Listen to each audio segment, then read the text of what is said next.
on Zhongli? Wait, are we missing 2 Act.III? Well, Shen Yun banned Mountain Shaper from Mount Outsong for 3 days. Oh, then what about Mooncarver? The scheme to plant mint in one's abode was one those 2 fools devised together? And when it comes to punishment, one does not discriminate. His banishment ends in 3 days as well. Wow, that's pretty harsh, Cloud Retainer. Let's get down to business. We have news of Rex Lapis. Huh? Isn't that... Yes, Rex Lapis's Geopillar. It descended from on high this morning. He must have sent it for a reason, but it does not respond to our touch. So, what does it mean? Is he in trouble? Not necessarily.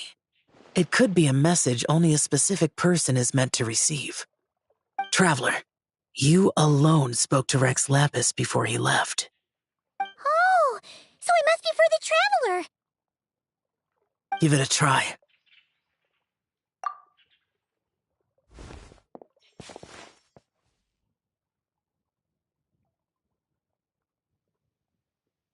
Come to the spring on Mount Qingse. I have left an entrance for you.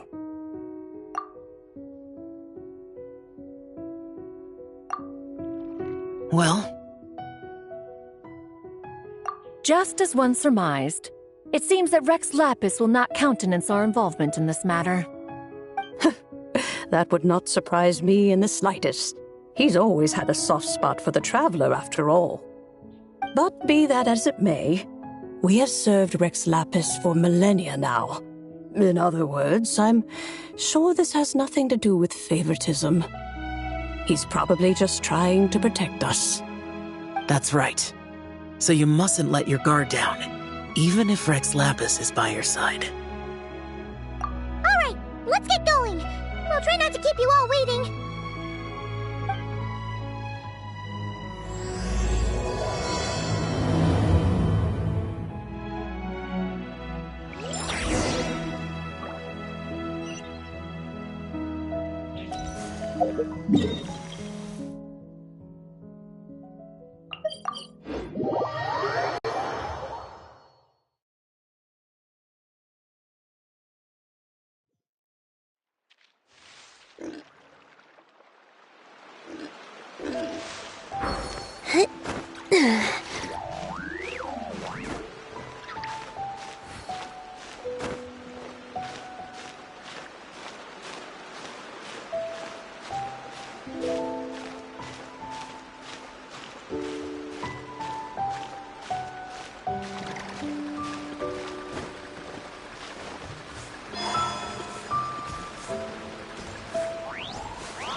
Keep your eyes peeled. He should be around here somewhere. Another test.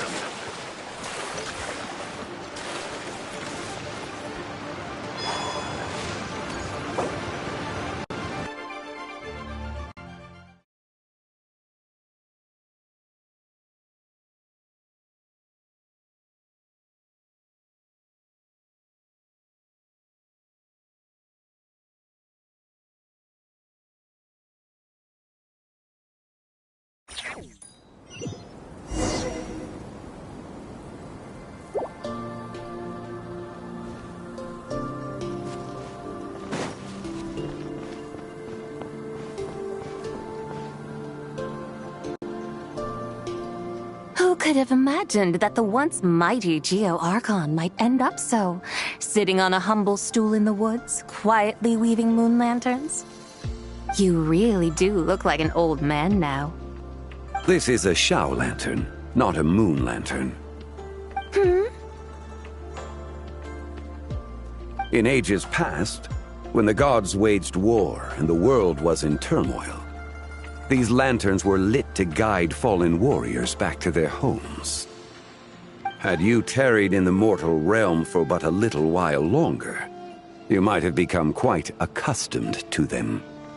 Even so, it bears such a striking resemblance to the moon lanterns they used to offer up to the heavens. Could this truly be mere coincidence? Perhaps in some sense it is, yet in another, it isn't. For instance, who is to say that some of Langan's magnificent jade did not become part of the very foundations upon which Liyue Harbor now stands?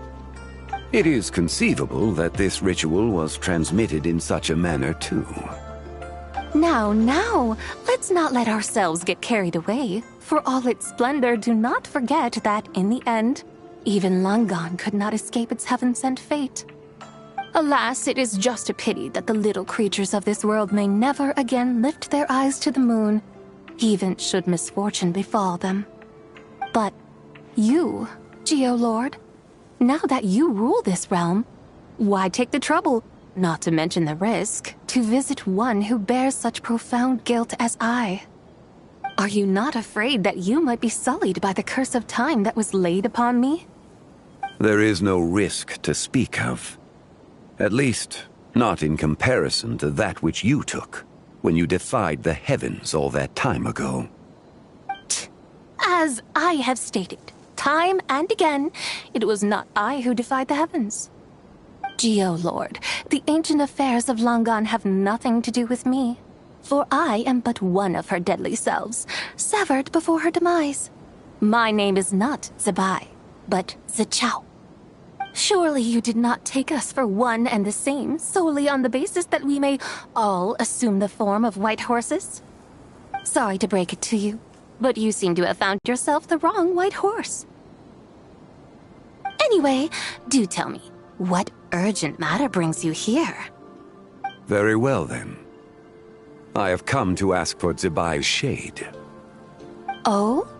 So, the Geolord has set his sights upon Zebai's human soul. And what is it that you intend to do with it? The world outside is changing. With the new moon's birth, the confines of the Shadow Moon are gradually disintegrating. In other words, the heavenly soul is set to return. Consequently, strange phenomena have manifested within Langan's former domain, leading to the earthly soul's reappearance as well. The last of the trio, the human soul, is in your possession. Most intriguing. My intention is to gather all three together, so that an old friend may finally make her return. I must admit, it seems that some remarkable affairs are coming to pass in the outside world. Yet there is one thing you seem to have overlooked, Lord of Geo. Back in the day, it was you that freed me from that painting. And afterwards, I took up arms in your name. Together we first subdued Chenyu Vale, then brought peace to Mount Qingse. It was for this cause that the contract between us was made. But now that the debt has been repaid, what cause have you to expect my aid? Zebai and I have long been friends.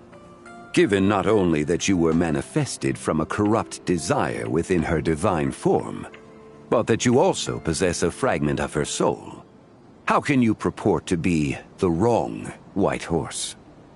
I think you'll find that we are now as separate and distinct as any two beings ever were. What once shone with radiant purity has long become dust. What you see is no longer what it was. Oh, great Lord of Geo. Should this still be unclear to you, I bid you take your leave. It seems that the fault lies in my own lack of consideration. As you wish. I shall let this matter rest. Wait! One moment, if you will. Should this not be your opportunity to propose a new contract? The part where you make me an offer I simply couldn't refuse? Even those puny mortals know how to haggle when striking their bargains. Should you, the famed god of contracts, not likewise strive for success through negotiation? Come now, enough with the posturing. It's time to name your price. Very well. I had, in truth, prepared a new contract for your consideration. I knew you would not come before me unprepared.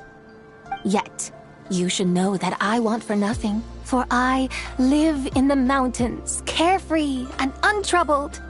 Occasionally, I even find sport in teasing the mortals who stumble into my presence. Then why persist in telling them those ancient stories? I speak of what transpired before the sky collapsed and the earth sank into itself. That is merely my way of passing the time. And what of it? Would any believe, much less remember, the ramblings of a mountain hermit? Those tales have long since spread throughout the mortal realm. Who? Should my words prove insufficient, I invite you to see the world for yourself. To this end, I have found you a pair of trusty guides. The Lanternlit is presently underway in Liyue, and should prove quite intriguing for you. So this, then, is the contract you have prepared for me? Indeed it is. Think of it as a contract for a one-day festive excursion. Surely you do not hope to offer this in exchange for Tsubai's shade. The foundation of my very existence for a little excursion seems a little steep, wouldn't you say? Why not see for yourself? You can always decide afterwards. The final determination, of course, shall rest with you. Is that so? Then perhaps this deal might not be entirely off the table after all. Where then are these guides of which you speak? Hey, it's Zhongli! Oh, we've been looking for you everywhere. We thought you might have gone missing. You're here. So these are my guides. Well, well. They certainly look the part, I'll give you that. Guides? Oh, you poor innocent little creatures. The benevolent Lord of Geo has soaked you to me, which means that for the rest of this day, you belong to me. Sold us to you?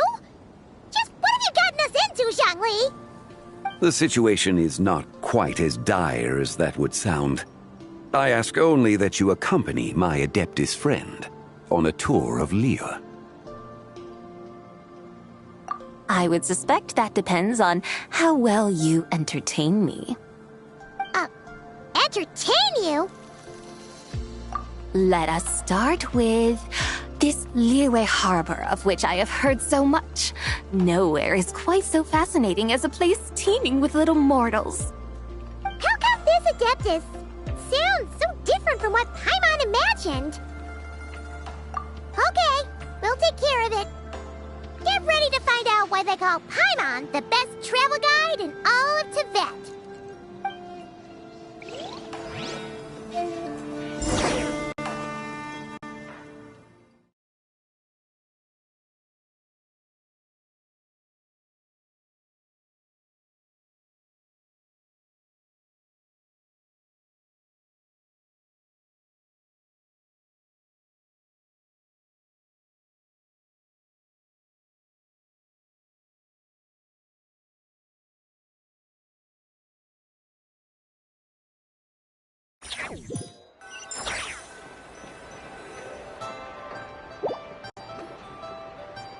Look!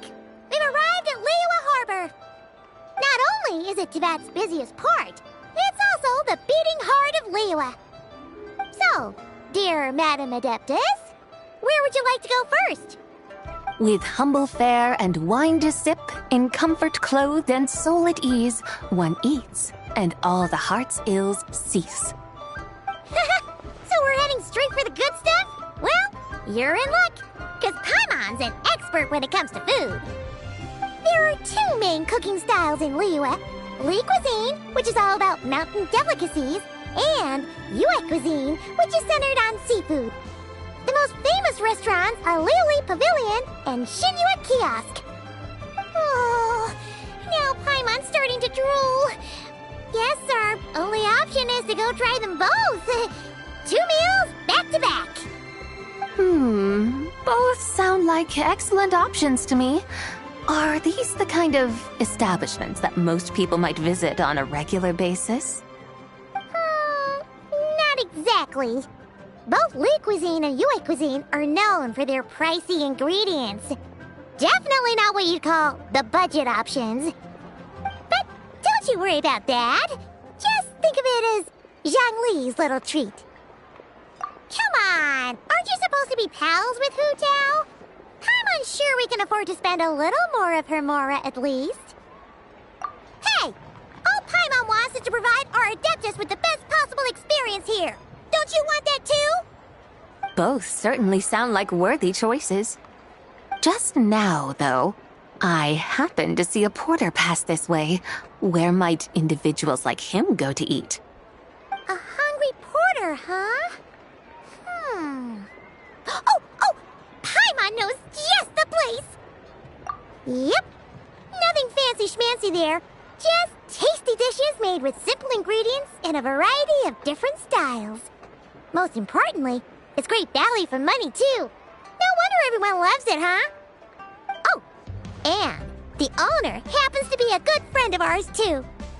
One mean restaurant. Yes, even the name itself feels lively and down to earth. All right, let's make it our first stop. Yippee! That's a great choice, too. Alrighty, let's head over there right away. Paimon can't wait to dig in. Wamin Restaurant, here we come.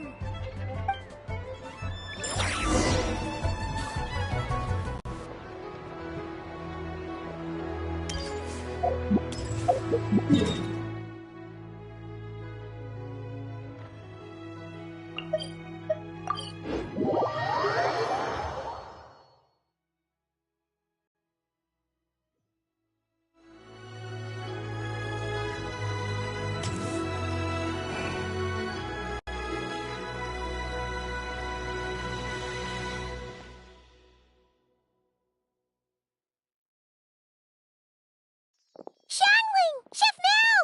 We're here! Oh, hello there. What a surprise to see you two. Welcome, welcome. Hey there, Traveler and Paimon. We're a little busy today, so grab a table while you still can. But I don't think I've met this lady before. Is she a new friend? You could say that. Oh, I see.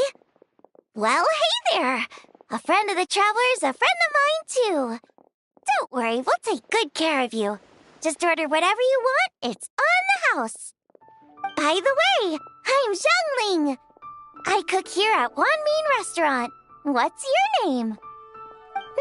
Miss Shangling, have you ever heard of the White Horse Adeptus? Of course. What about her? I am her, and she is me. Huh? You mean you're an Adeptus? Oh, you young'uns crack me up. Come on, Xiangling. You've got to keep up with the times. Haven't you heard of cosplay? It's like a role-playing game where you dress up as famous characters and pretend to be them. Seriously, it's all the rage, and it looks like this young lady is quite the expert. Your friends sure keep their fingers on the pulse, huh, Traveler? Wow, Dad. Didn't know you were so tuned in. But how come I haven't heard about it? You gotta listen to our customers. Didn't I tell you to spend less time chasing after wild vegetables and more time making friends? You're even more out of touch than I am. Hey, I like making friends too. Isn't that what I'm doing right now? Anyway, even if it is just a costume, is it alright if I still call you White Horse Adeptus?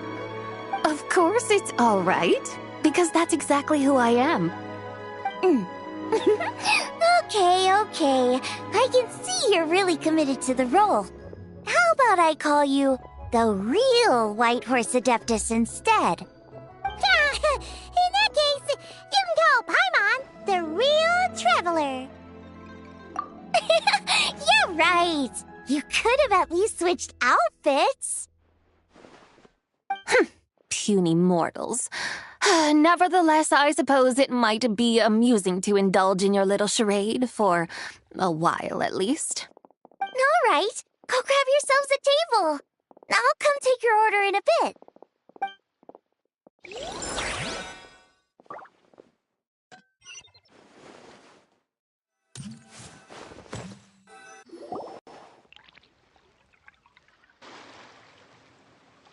Hello. May I ask if Miss Xiongling and Chef Mao are here? Yeah, they're just over there. Wait a sec. Aren't you? So, what would you like to... You're... Hello, Miss Xiongling. It's me, Lu Xiongxiong, the one who broke some stuff here at your restaurant a few days ago. I just wanted you to know how sorry I am. I honestly don't know what came over me. Please, please forgive me. Oh, it's you. You really gave me a fright that day, young lady. You didn't actually get food poisoning from our blackback perch stew, right? Come on, Dad. She's come to say sorry. It's all right, Miss Lu. You must have been feeling a bit off that day. You're looking so much better now, though. Why don't you grab a table, too?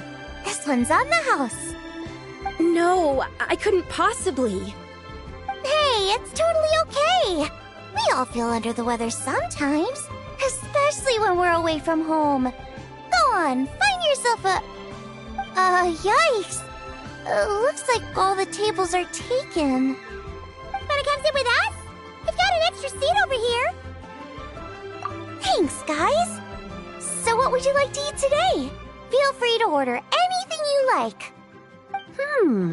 I should very much like to sample your renowned poisonous blackback perch stew. It wasn't poisoned. That was all on me. So that's one portion of blackback perch stew.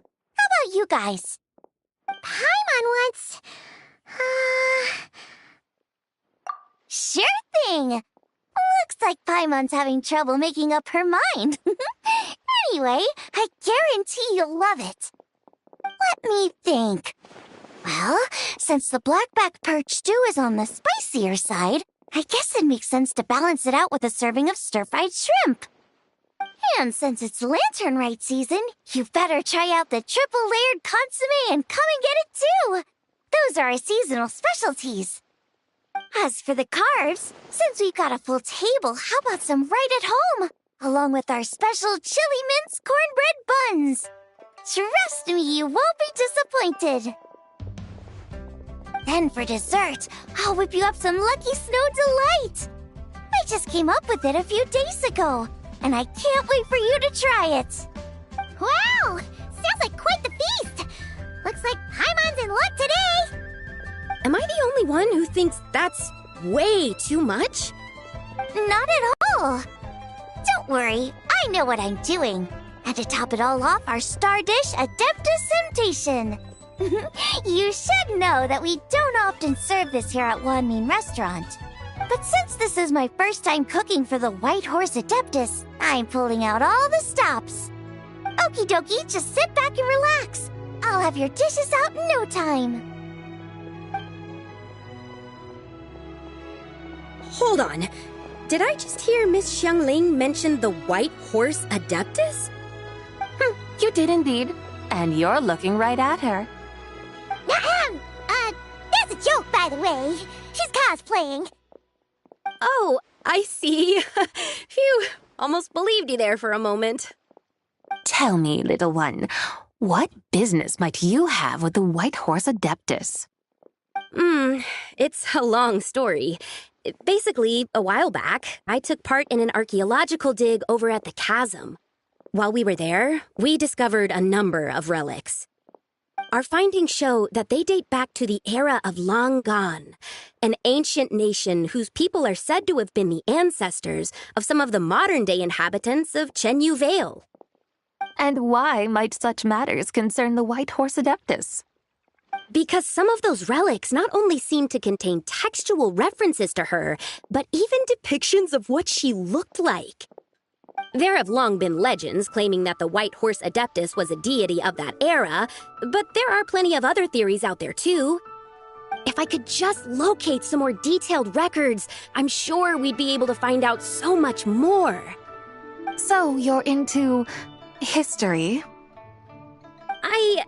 Well, to tell you the truth, I actually joined the archaeological team by sheer accident. But once I'd started down this path, I knew that I wanted to make something of myself. Recently, though, things seem to have taken a turn for the worse. Still can't believe I caused such a mess and even ended up hurting someone. Oh, so you're considering becoming a martial artist now instead? No, I mean, they weren't seriously hurt. It was just a few scratches, and they let it go after my mother compensated them. Either way, my career's pretty much over.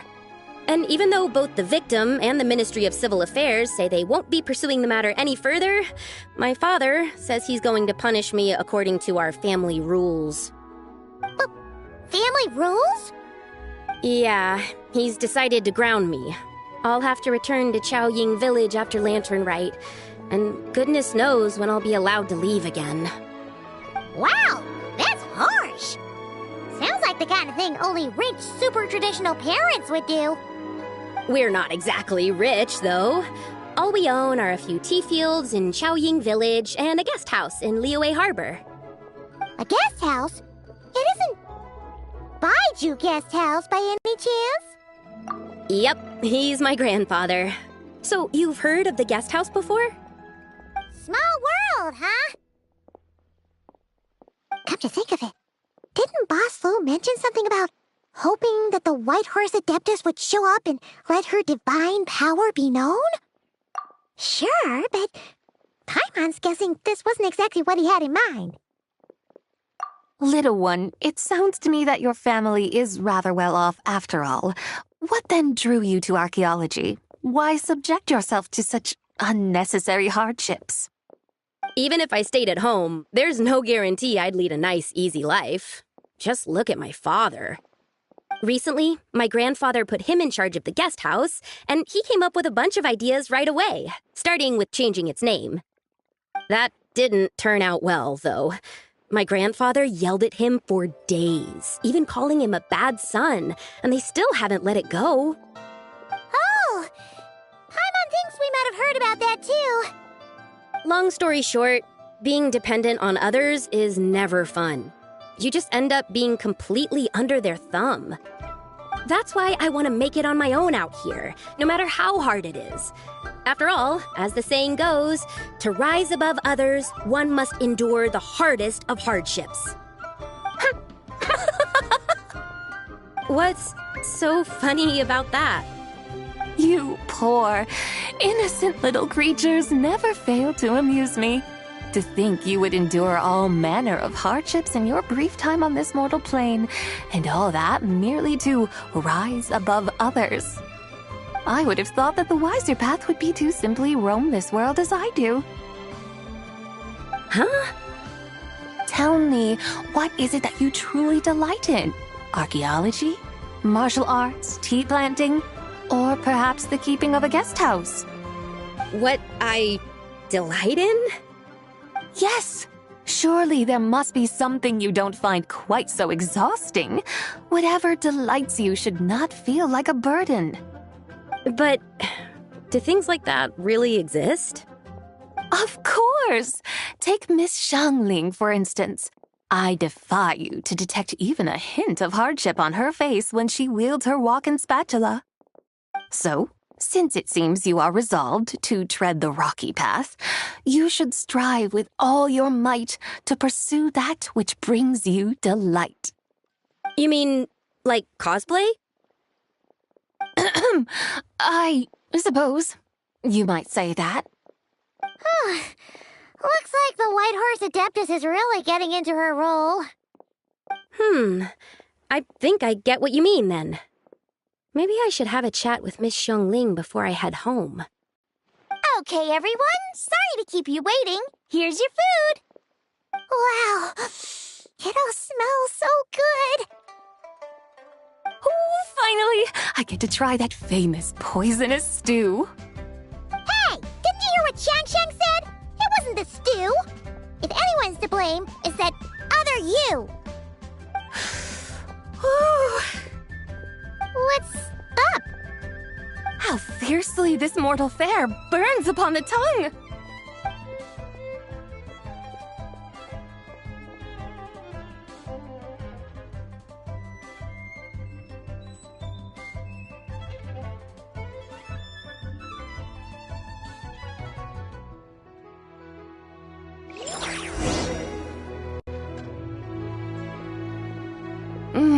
Most satisfying as poisonous stews go. So, where to now? Time, I think, to seek out some diversion? Oh, there's plenty of entertainment options in Liyue, Paimon will tell you that. The locals like to drink tea, walk their pets, play chess, watch operas, attend storytelling performances. Storytelling performances? You know, like listening to people telling stories. They're usually based on old Liyue legends, just like their operas. Stuff like The Divine Damsel of Devastation, Through the Eyes of a Dragon, or The Sanctification of Tao Do.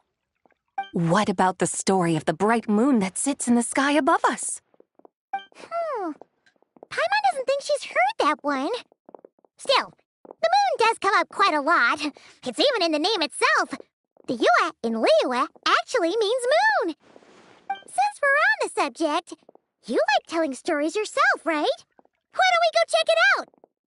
In that case, I'll have to trouble the two of you to lead the way. Awesome! Let's go! Third round knockout, here we come!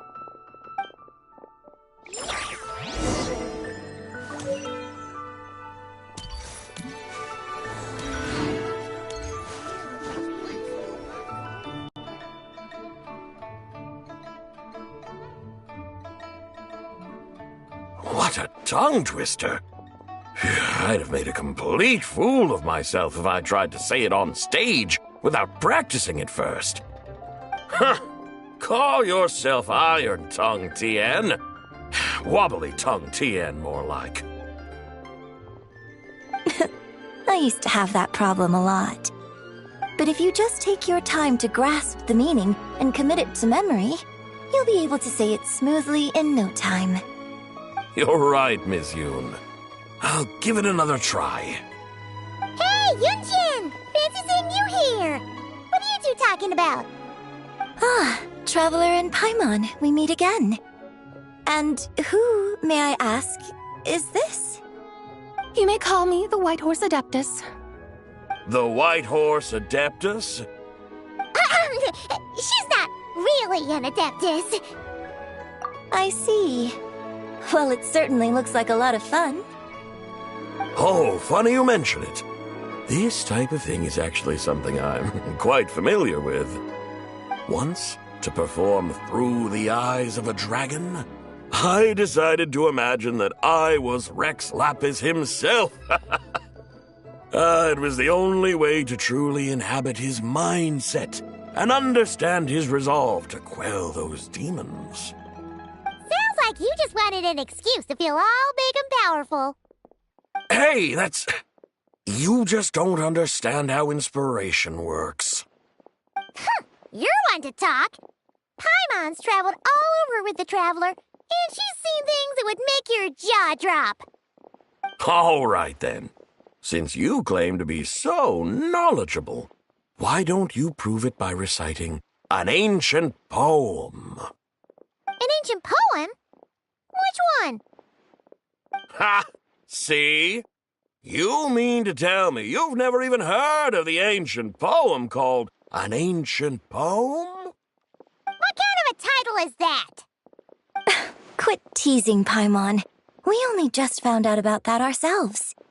He's talking about the writing on those ancient relics. When we first saw it, we couldn't figure out what it all meant. So in the meantime, we decided to just refer to it as an ancient poem. However, thanks to the painstaking work of the scholars who were tasked with decoding it, it seems like that's exactly what it was. Or rather, an ode offered in veneration of the moon and the White Horse Adeptus. Oh yeah! Didn't Kuching mention that before? It's got something to do with Longon, right? That is correct. The Ministry of Civil Affairs has issued a notice stating that, although it is true that the moon may disappear tonight, we should be in no danger. In other words, there's nothing to fear. But if you're worried, we can always take a leaf from the Book of the Ancients. By reciting this poem, I mean, and calling for the White Horse Adeptus' aid. If we do that, I'm certain she'll protect our moon and keep us safe. Whoa, seriously? Paimon has to get a look at this. Under moon eternal in radiant night, a maiden grants silk, soft and light? What in Tibet's that supposed to mean? Under moon iridescent in night divine, blah blah blah, something cloth so fine. Something about fields being plowed, something else about seeds being sown from the earth. Seriously? What is this? The fields are plowed, the seeds are sown, and from the earth, life is grown. Whoa! You did that without even looking! Bravo! Bravo! We have an expert in our midst. Looks like this young lady really does know her role inside out. If I didn't know any better, I'd have taken her for the real deal. That's because I am the real deal. That's the spirit. This is exactly the kind of mindset I was talking about. Behold, mortals, I am none other than the indomitable Rex Lapis himself. Kneel before my godly splendor. Believe me, young lady, I know exactly why you do it. Back in the day, I was just like you. I must say you are rather amusing as mortals go. Miss White Horse Adeptus, it is a great pleasure to make your acquaintance today. I have some questions regarding the poem, and I was wondering, perhaps, if you might be able to shed some light on it? You want me to explain the full meaning of its verses? Your guidance would be much appreciated. Fascinating. Tell me, do all the people of Liyue still express such reverence for the ancient ways? Well, it's true that we hold a deep fondness for our history, but it is hardly our only pursuit. One of my good friends, for instance, is even more devoted to the modern Fontanian art of rock and roll. Exactly! And don't forget, great practitioners of the role-playing arts walk among us too. People like me and you, young lady. Yes. So rather than placing too much emphasis on our reverence for the ancient ways, it might be better to say that here in Liyue, 100 passions bloom, each with a voice of its own. I see. Then, I suppose it wouldn't do any harm for me to enlighten you. In truth, it is but a simple poem of blessings. Its meaning is this. As the eternal moon rises in the night sky, a maiden adorned with lustrous jade descends upon the earth. She blesses the kudzu vines and mulberry leaves, so that they may be used to make coarse cloth that is nevertheless soft, light, and comfortable to wear. As the iridescent moon rises in the night sky, a maiden adorned with lustrous jade descends upon the earth. She blesses the kudzu vines and hemp, so that they may be used to make fine, luxurious cloth. As the frost moon rises in the night sky, a maiden adorned with lustrous jade descends upon the earth. She blesses the mugwort and artemisia, so that they may be perfect for divination. So she really did come down from the moon? She shows the people how to use the plow and spade to purge the land of weeds, till the soil, and heap up the earth to make it fertile. Then with the hoe, she teaches them to sow their grain, bestowing the promise of life upon every seed. She blesses the millet and the beans, ensuring that their stalks and vines stretch forth without end. She graces the wheat and the rice, so that their heavy heads are filled with plump, glistening grain. Sounds like she's a real pro at all this farming stuff. The fruits of the field are harvested and brewed into sacred wine for honored guests. This we reverently present to the Divine Maiden, with every ceremonial step flawlessly observed, so that she may witness the depth of our piety and respect. Oh, Divine Maiden, how can your graceful presence in the sky not seem like that of a fairy descending from the heavens? Oh, Divine Maiden, how does your pure and radiant form not resemble the guardian spirit of our land? I send my heart's desire, ascending to the heavens, beseeching you to grant us good fortune and blessings in the coming year. Huh? So, that's what it's supposed to mean?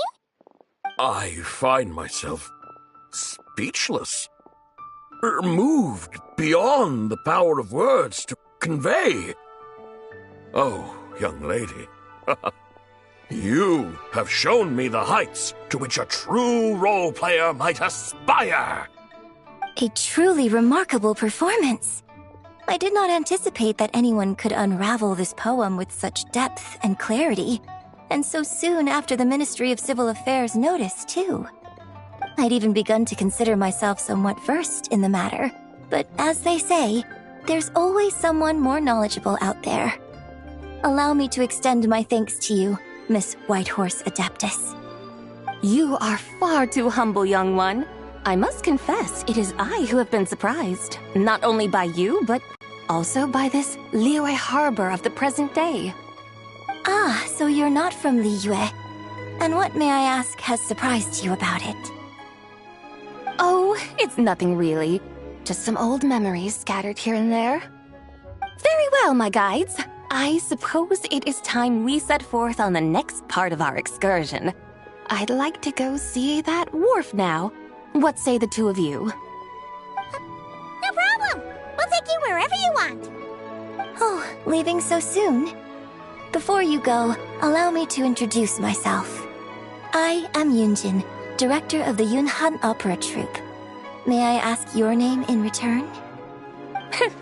My own name is scarcely worth mentioning, but since you asked, perhaps I'll tell you the title of that poem instead. Huh? So, it isn't actually called an ancient poem? Of course not. Its real title is Odes of Long Zabai. Odes of Long Zabai. All right then, until we meet again.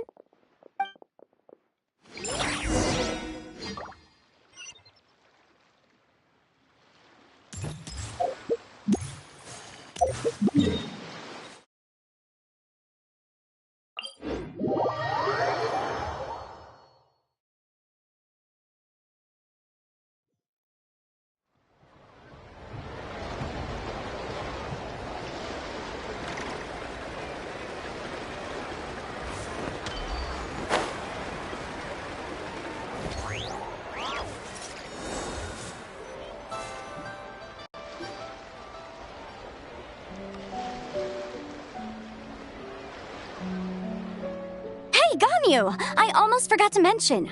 On my recent trip to Act.III, I came across something really fascinating in the Frost Moon Scion's library. I found records in their collection of another divine envoy living on the moon.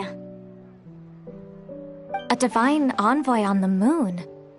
You don't think it could have been referring to the White Horse Adeptus too, do you? No way to say for sure. Still, the similarities between our legends are intriguing, to say the least. Isn't it amazing? Especially when you consider how far apart we are. It truly is. We might live in different lands, but when we look up at the night sky, we all see the same moon and stars. Right? It's like we're all bound together, no matter where we are. When you think of it like that, it's almost as if our friends from other nations will be right here celebrating with us. Isn't that a wonderful thought? No wonder you were so excited to go see the giant lantern when you first got back. Sounds like you're a real fan of the White Horse Adeptus, huh? I guess you could say that. Just a pity she's so elusive. Even Granny's never met her, you know? Maybe she really is just a legend after all. Hey, Yanfei and Ganyu! Trust Paimon. The White Horse Adeptus is as real can be. Huh? Oh, look! It's the Traveler and Paimon! Feels like I haven't seen you two in, like, forever. Happy Lanternlit. It's so good to see you again. Hey, you two. Happy Lanternlit. Did I hear you right just now, Paimon? Does that mean you've actually seen the White Horse Adeptus? She has indeed. And now, so have you. Huh? And you are? Why, who else? The White Horse Adeptus, of course! Could you maybe start with something else next time? You're the White Horse Adeptus? That's right. Allow Paimon to introduce you to our new friend, Zichao. She's been low-key obsessed with cosplaying the White Horse Adeptus ever since we met her. I see. Well then, greetings, Miss Zichao. My name is Yanfei, and recently I've been low-key obsessed with learning everything I can about the White Horse Adeptus. I'm sure the two of you will get along like a house on fire. Oh, and by the way, I'm Ganyu. So, Miss Zichao, you must be here to see the giant lantern too, right? Hmm? A horse-shaped Zhao lantern? Is that what I think it is? That's right! A lantern made to honor the White Horse Adeptus herself. Isn't it gorgeous? Huh? What are you laughing at?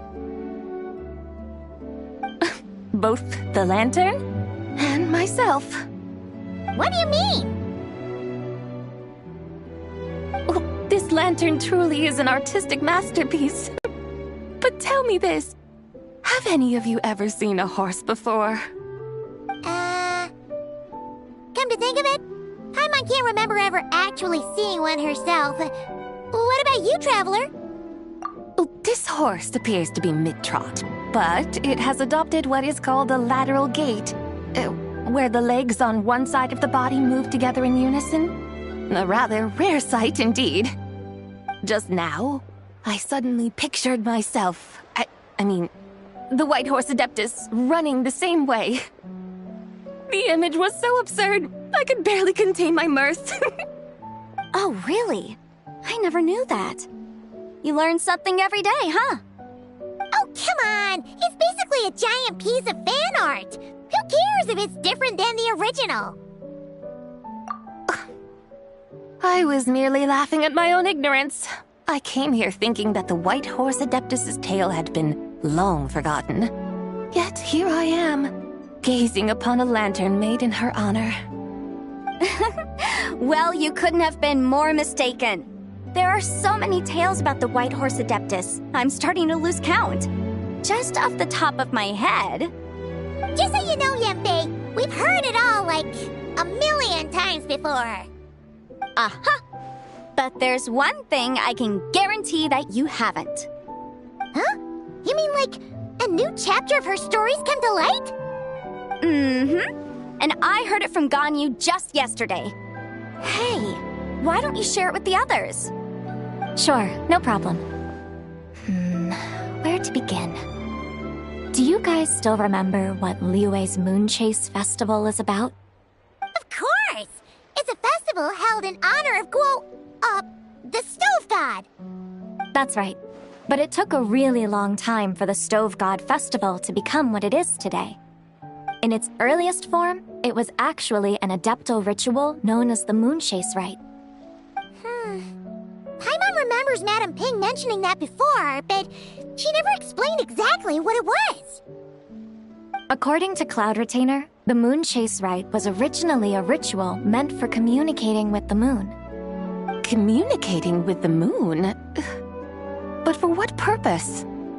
At first, Cloud Retainer wasn't entirely sure either. as it was always Rex Lapis who performed the ritual. Whoa! Rex Lapis did it himself? Must have been a really important ritual. That's right. Unfortunately, despite numerous attempts, they never actually received any response from the moon, which is why they eventually stopped performing it. But then, just yesterday, Kutching took a picture of the moon being obscured by a dark hole to Cloud Retainer and asked if it had anything to do with the moon chase rite.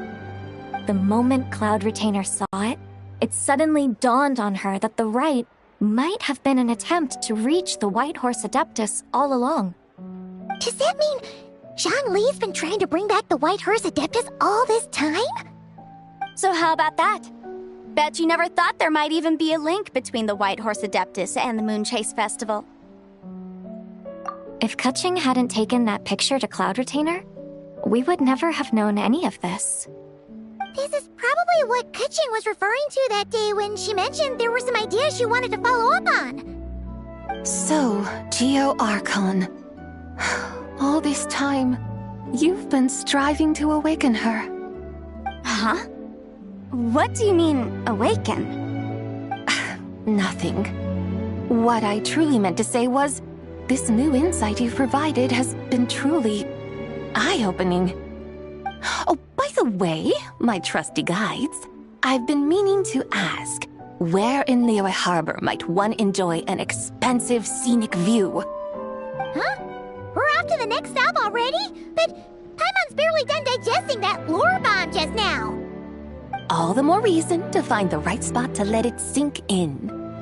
Oh, so that's what you're up to. A tour of Liyue Harbor? In that case, if you're looking for a spot with a panoramic view, I'd recommend Yujing Terrace. That's a great idea. Since the terrace is on higher ground, the sea view from up there's so much better. Great! Well, the lantern rite's about to start, so we should get back to Granny's now. Hope to see you all at the festival tonight. Oh, you're off too? All right then. See you both soon. See you soon.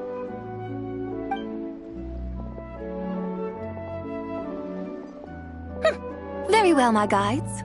What are we waiting for? Okay, you're the boss. Yujing Terrace it is. After all, the customer's always right.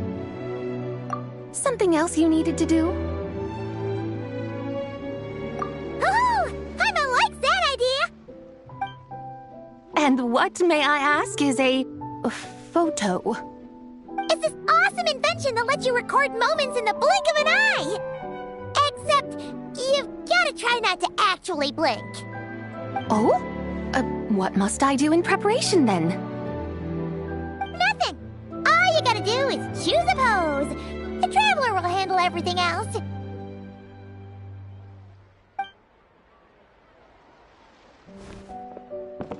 Come on, let's give it a try. Look, we got a great picture. Paimon's gonna call it The White Horse Adeptus Meets the White Horse Adeptus in Liyue Harbor. Huh. They've even discovered a way to preserve moments in time. Now I truly am curious to witness what else these mortals might accomplish. Very well, let us proceed. Yujing Terrace lies in that direction, does it not? Hey, wait for us!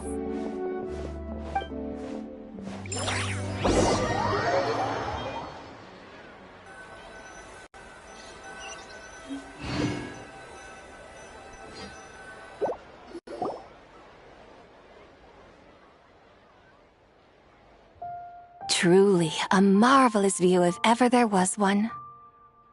It seems the charm of this Liyue Harbor is only heightened by the sun's dying light. And soon, people will start releasing their shell lanterns to mark the most important day of the year. Practically everyone will be with their friends and family, eating a big meal, chatting, and even setting off fireworks. Trust Paimon, it'll look even more amazing then. What do you say? Want to stay to see that? No need. Let us bring this weary day to a close. every day? You mean, you didn't enjoy your tour? I had imagined you would arrange for me to witness some grand spectacle.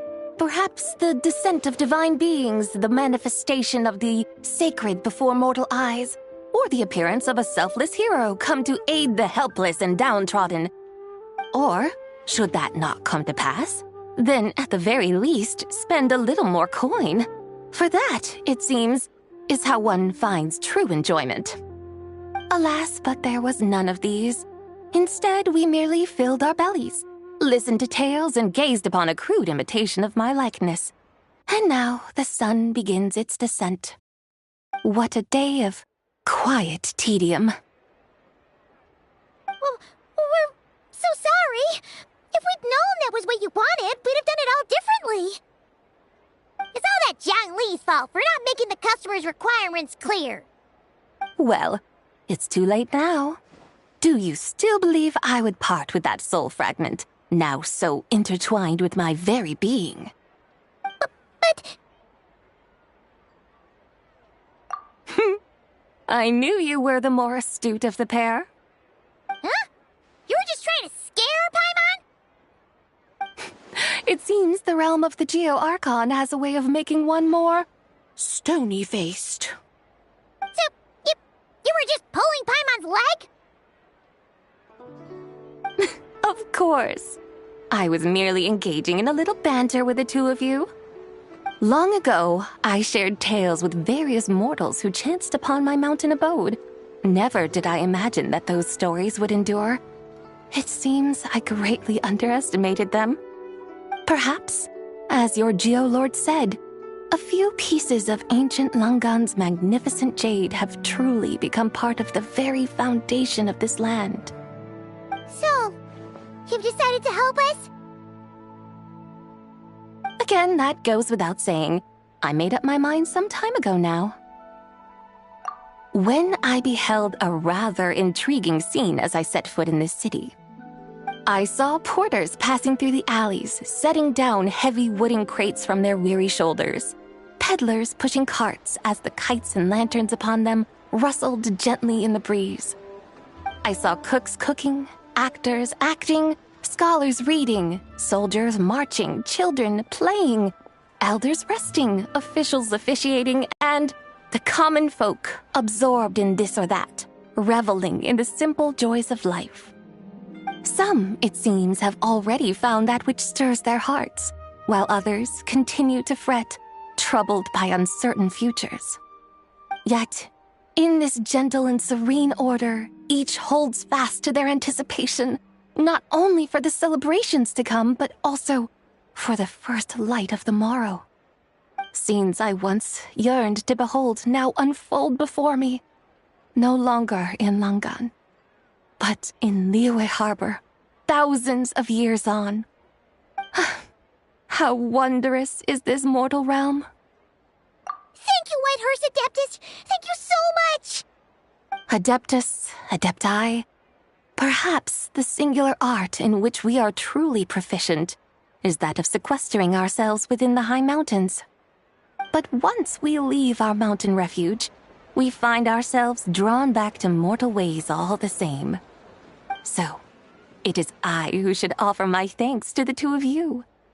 Traveler, Paimon, you have made this day more delightful than any I've known in a long, long time. Come now, and take what it is you need. You mean, like, right now? But don't you think we should wait for Zhang Li? That won't be necessary. All things shall meet again in their time, for the waters know no rest, and the flowers their appointed season. One need not fear that life is but a journey of goodbyes.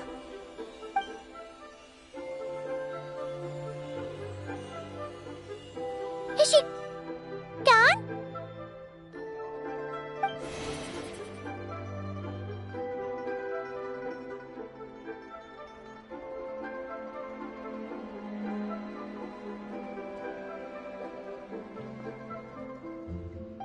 Yes, she's gone.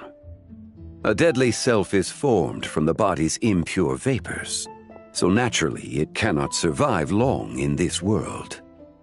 Had it not been sustained by the remnant of Zibai's soul, it would have faded away a long time past. Now that the remnant is gone, it has severed its ties to the mortal world. Shenhui! When did you get here? A while ago. Paimon would have thought you'd at least want to say goodbye. Though mountains endure, the ceaseless waters will, at last, wear away their sharp edges.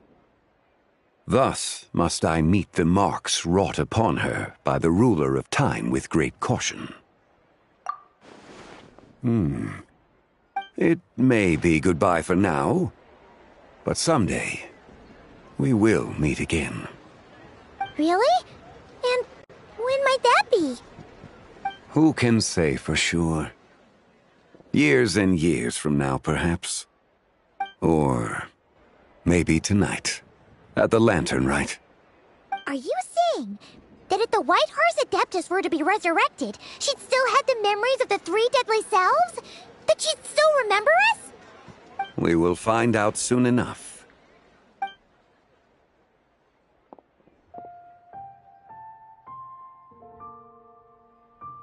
It is time. The rite is about to begin.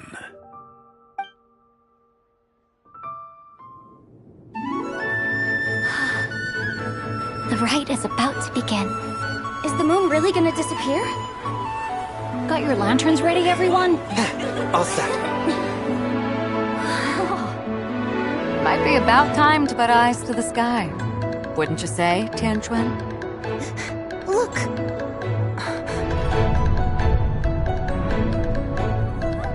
When the sun's out, eat the sun. When the moon's out, eat the moon. Whoa, is this the lunar eclipse? Under moon eternal, in radiant night, a maiden grants silk, soft and light. Under moon iridescent, in night divine, a maiden grants fiber, her cloth For so you. fine. Under moon of frost, in night so great, a maiden grants tools to divine our fate. The fields are plowed, the seeds are sown, and from the earth, life is grown. The seedlings stretch, the crops do rise, and all unfolds before our eyes. Fruits are gathered, sweet wine is poured. These gifts we offer to our Lord. Pure as heaven, so fair and bright, she shines as light in this dark night. And with her does this, wish take flight.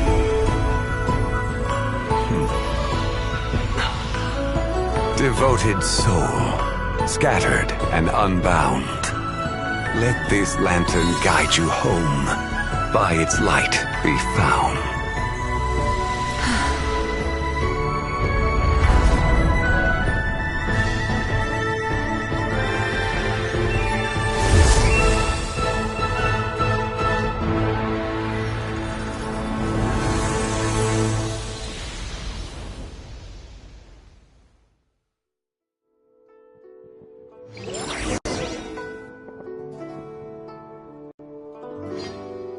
Did we do it? Do we finally get to meet the real White Horse Adeptus?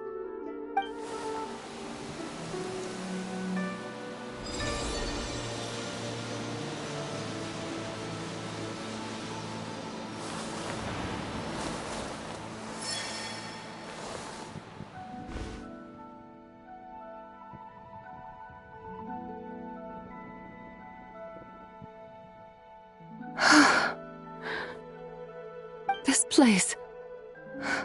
Where am I? A familiar land, now known by the name of Liyue. Liyue? The peaks adorn the clouded moon. Then, who might you be? Oh no! She seems to have lost all her memories after all. And those countless lights in the sky. What are they? These lights, each like a dwelling in glad accord, usher in this day of joyous rebirth. And whose rebirth might that be? That of my old friend, Zibai. Zibai? Yeah, that's you! Don't you remember anything at all? That's... me? Oh, yes. The envoy of the Lunar Palace. My name is Zibai, indeed. Then you must be... the Lord of Geo, Heaven's Star. Many years have passed since we last saw one another. Zibai, my friend, welcome home. Home? But why does this place, this Liyue, feel at once so strange and yet so familiar? Who you are? Who are you? Ah, yes, I remember now. You are that young wushu dancer, the one who seeks disciples. How fares your quest for disciples? It must have yielded a truly prolific body of students by now, I trust. Hey, you've got it all wrong! You're talking about gaming! But I could have sworn... Oh, that's right. You're that impudent blonde youngster who kept meddling in my affairs.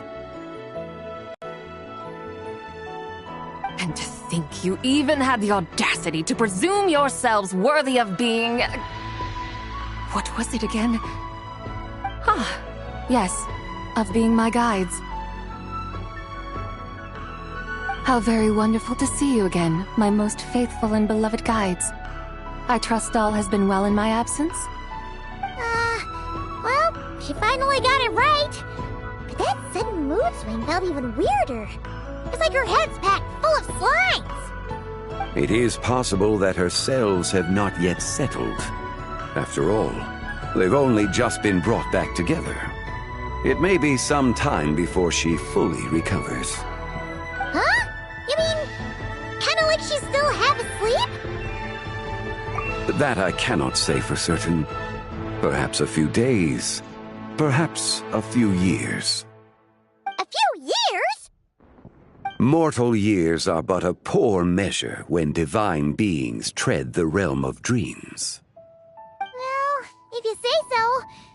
Anyway, at least she's whole again, right? That already seems like a pretty good outcome to Paimon. Yes, there is little cause for worry. We need only wait and let time take its course.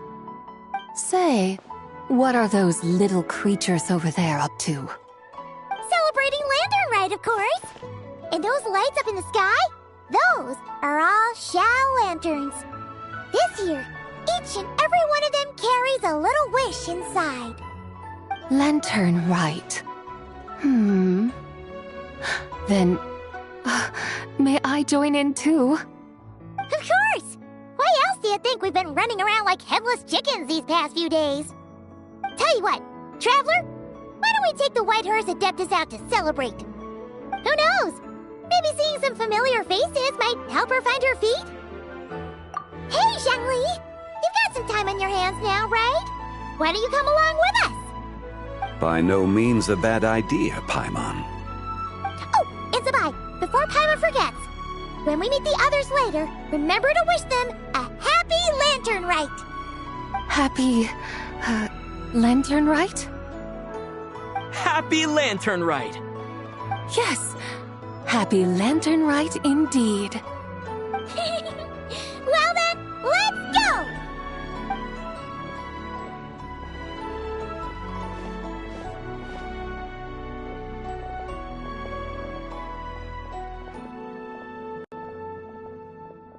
Lanternlit.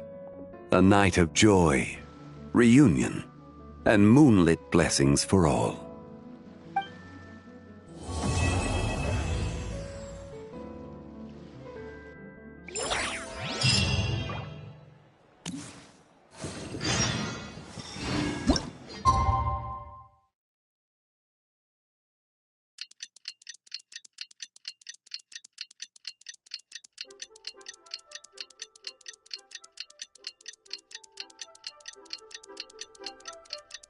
Paimon wonders how the White Horse Adeptus is getting along. Maybe we should check in on her? We can ask Zhangli where she is.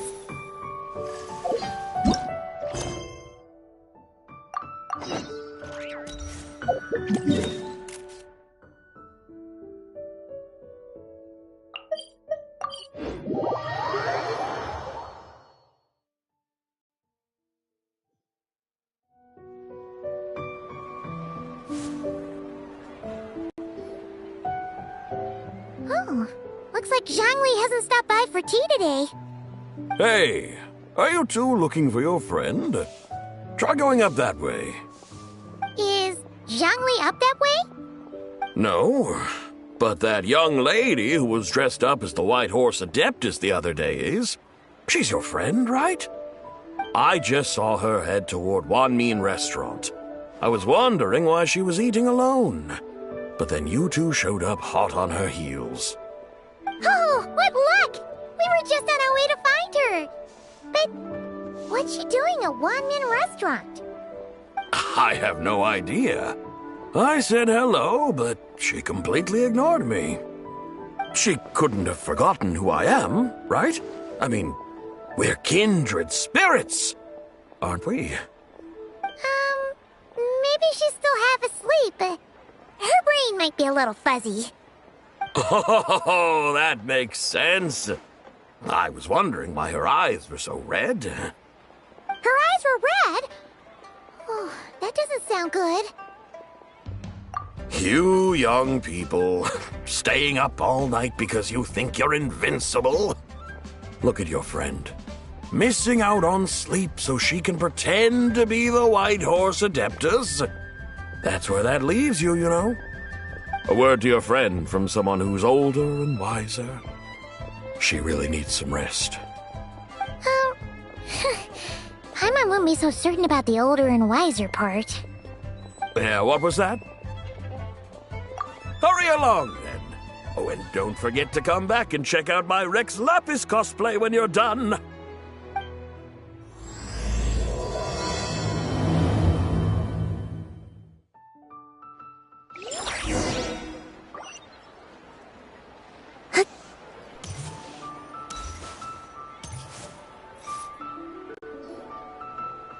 Where's the proprietor? Come out and see me at once!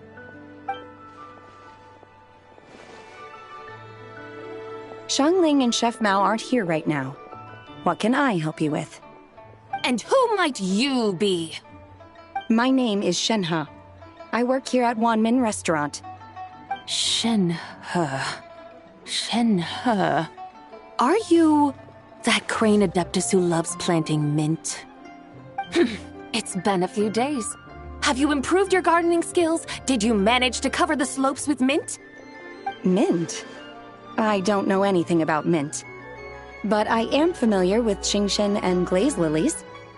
Ha! Already casting mint from your mind. How can a practitioner of self-cultivation be so fickle, chasing after every new plant that catches their eye?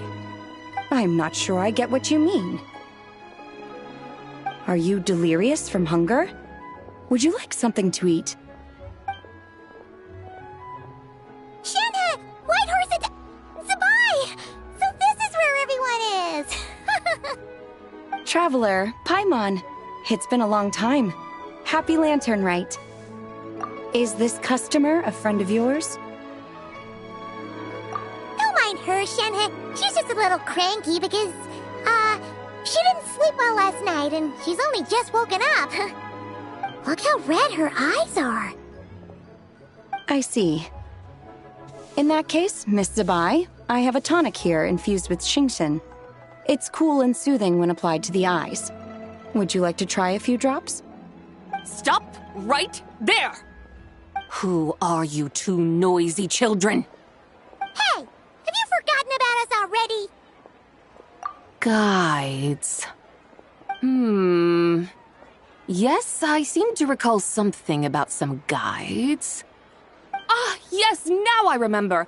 What luck! I was just looking for someone to show me the way to Elong Wharf. Huh. Is she starting to come around?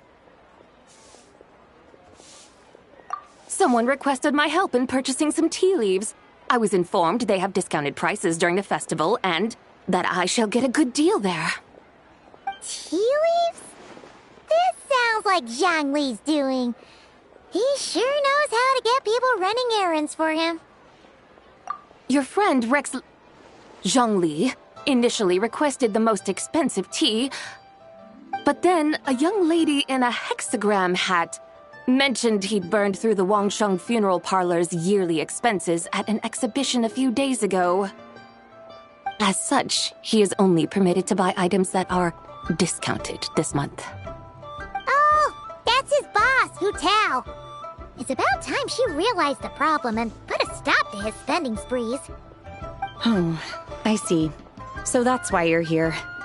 Unfortunately, Wanmin Restaurant doesn't sell tea leaves. If you're truly in need, I could gather some wild tea from the mountain slopes. You don't sell tea leaves? But I remember your boss, Miss Lu, saying that she owns tea fields. You really should get some rest. The person you're talking about isn't the boss of Wanmin Restaurant. She's just like you. She came here to eat. Is that so? Life really is full of surprises. What surprises? Your brain really is as gooey as a pack of slimes. Paimon can't believe Zhongli entrusted you with going all the way to Yilong Wharf and buying tea. That would be excellent, my dutiful guides. Ah, yes, Miss Crane. I apologize profusely for my improper behavior just now. Please forgive me. I completely understand. Master often says that the human body is like a mechanism in need of regular maintenance. When a person cannot rest at night, they are sure to become irritable and on edge. Miss Crane, you appear reasoned and compassionate on the surface, yet I sense dark forces churning within your spiritual core. Those red ropes you wear are what bind them, am I correct? Oh, you can sense that? Indeed. I also sense that with your strength, you might try undoing one or two of those bonds when training. Untie Shen has ropes? Wouldn't that be risky? Though the use of red ropes to bind the soul is a wondrous technique, practitioners must eventually learn to break free from external aids and look within themselves for restraint. Master has told me similar things, but I am not ready yet. Your self-cultivation has progressed far enough. Then I will seek further guidance from my master. If you still have doubts, you can find me at the Baiju Guest House. I'll be taking up residence there for a while. For now, my dutiful guides, let us be off.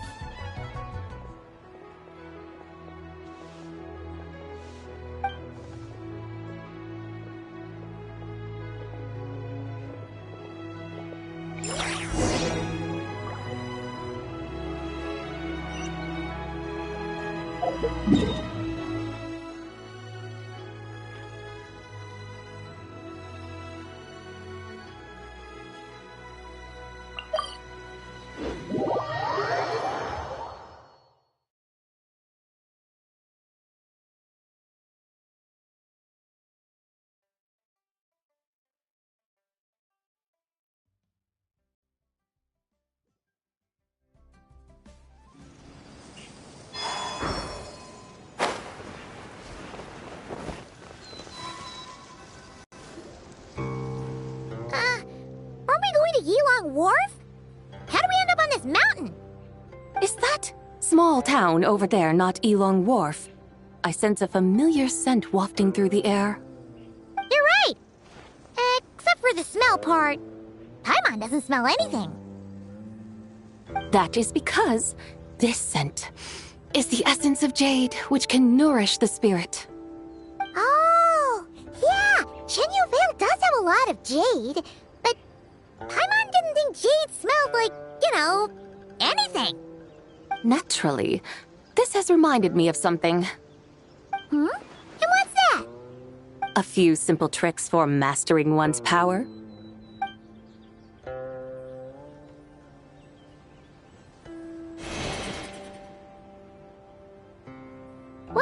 thing?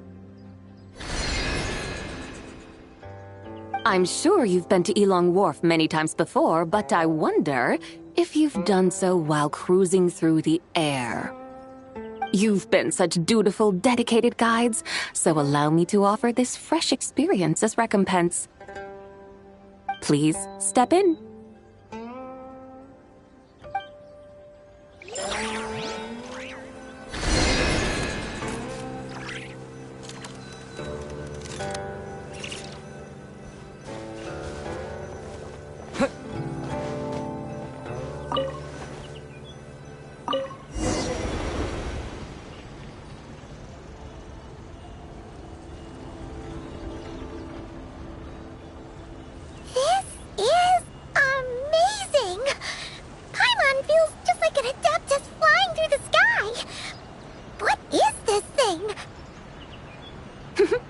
I created it from my memories of the chariot of the Lunar Palace. Many years have passed since I last laid eyes upon it, so there may be some discrepancies. Nonetheless, it is functionally much the same. A lunar chariot? Wow! Paimon never imagined she'd get to ride in one! So, Sabai, does that mean you used to work on the moon? Work. That's an interesting way to phrase it, though I suppose you are correct. I was once an angel, a member of a race tasked with guiding humanity. Then, graced by serendipity, I became a moon envoy. Huh? What's a moon envoy? Some kind of super important angel? As you would understand it, a moon envoy is a job title. Any angel, or non-angel, can become a moon envoy. Does that mean you're not the only one? Of course not. Though my memories are still hazy, I vaguely remember some of my colleagues. There was one who liked to take on the form of an ibis. An ibis? Could it be... Can all moon envoys turn into animals? Does that mean Rauma could take that job? She can turn into a deer, and moon chanters are some sort of Luna envoy anyway, right? Moon chanter? I have no idea what those are. Oh, okay then.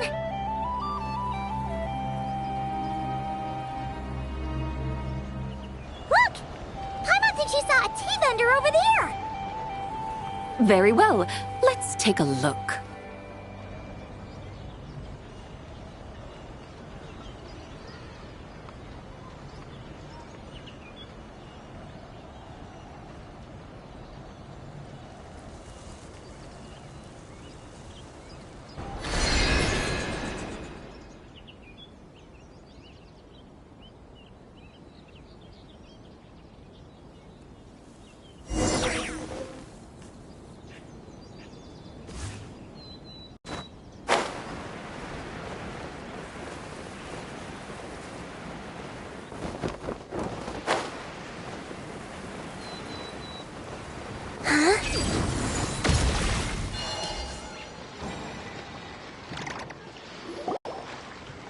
Welcome, please have a look around.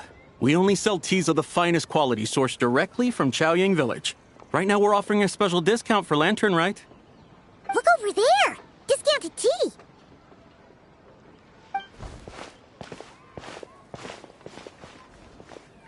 Dear customers, are you looking to purchase some tea leaves?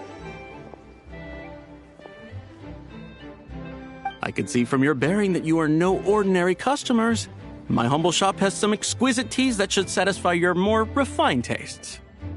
We're not here for quality. We're looking for a discount. A discount? Well, that's a coincidence. Our Sunglaw tea is on sale right now. A special festive offer. Something about the name of that tea sounds familiar to Paimon. Buy 3 boxes of Sunglaw tea during the festival to get 10% off. Buy 4, get 20% off. Buy 10, but... That's right! 10 boxes at half price. Have you been to our shop before by any chance?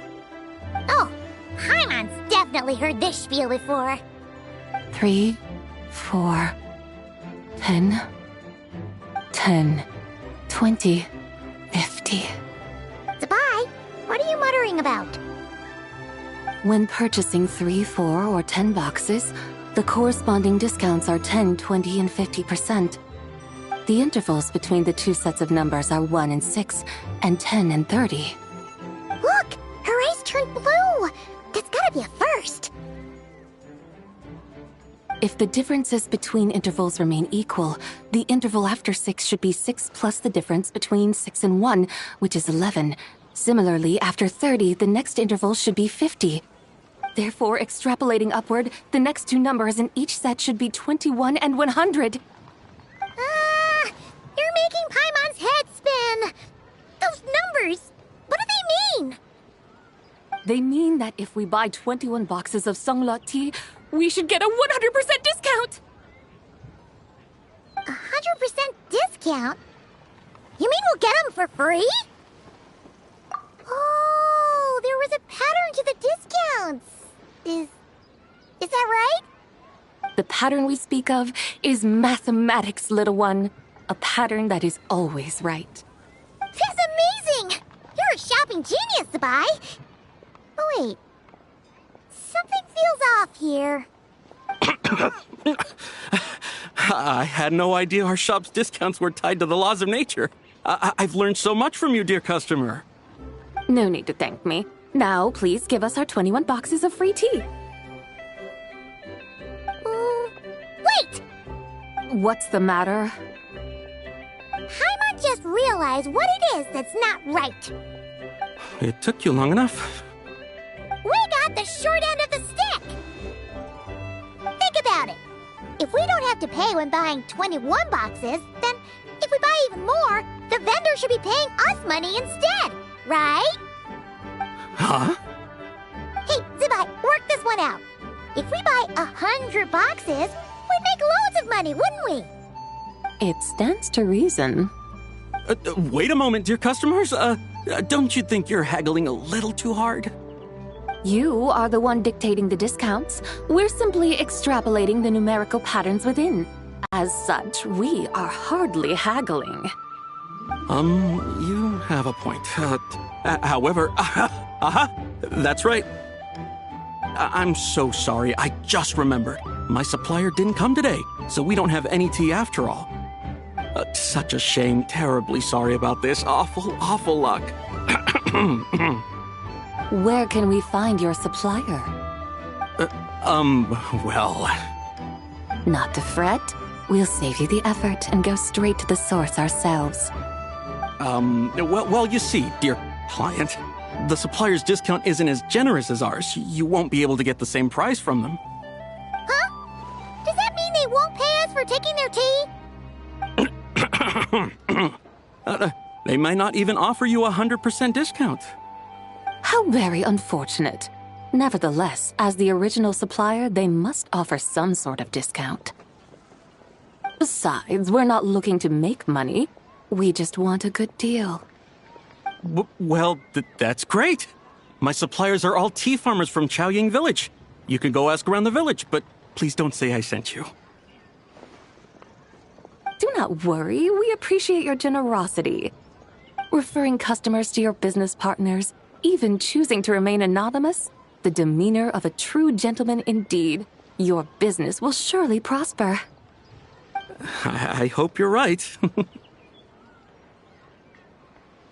Then let us head to Chaoying Village. Do you know the way, my guides? Of course! Just follow us.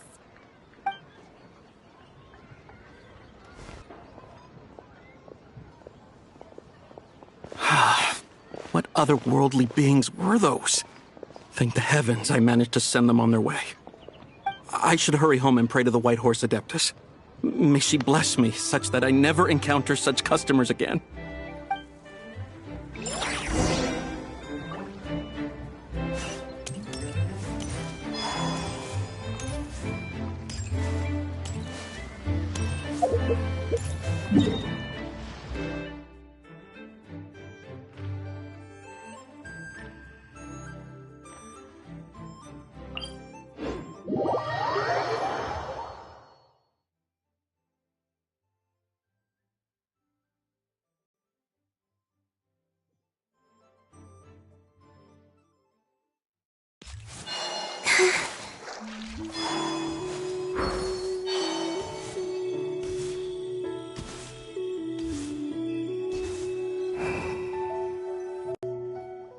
Here we are!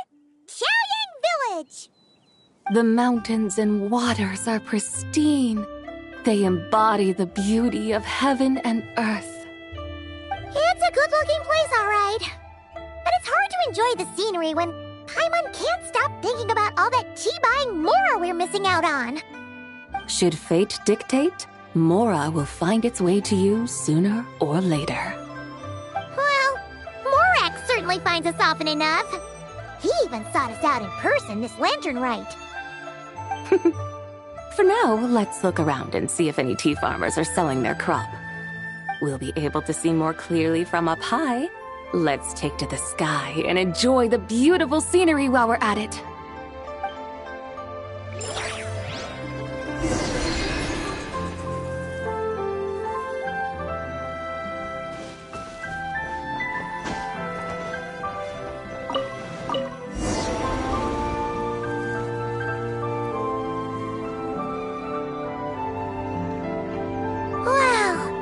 Xiaoyang Village looks beautiful from up here.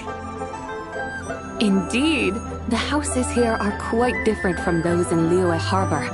They follow the natural contours of the mountains, forming unique, elegant structures. Yeah, it's super beautiful. The white walls and dark tiles frame the emerald waves of the terraced fields, while the curved eaves and tall gateways juxtapose each other with grace. It's almost too beautiful to be true. The crowing of roosters and barking of dogs, the calls of farmers working the fields, a vibrant pastoral chorus overflowing with earthly vitality. Yeah, it's incredibly beautiful, huh? Have you studied the linguistic arts by some chance? Huh? Your vocabulary for beauty seems rather constrained. Paimon knows how to say pretty as well. I see. Now then, let's take a look around and see if we can find any farmers selling tea.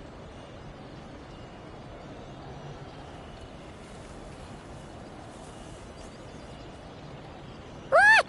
There's someone in that tea field! And they look kind of familiar. Wait, is that Lu Xiangxiang? And who is that? Oh, you'll remember her once you see her up close.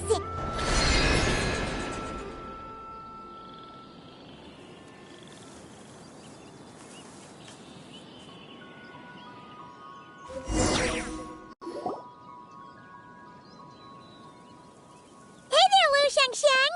It really is you! Huh?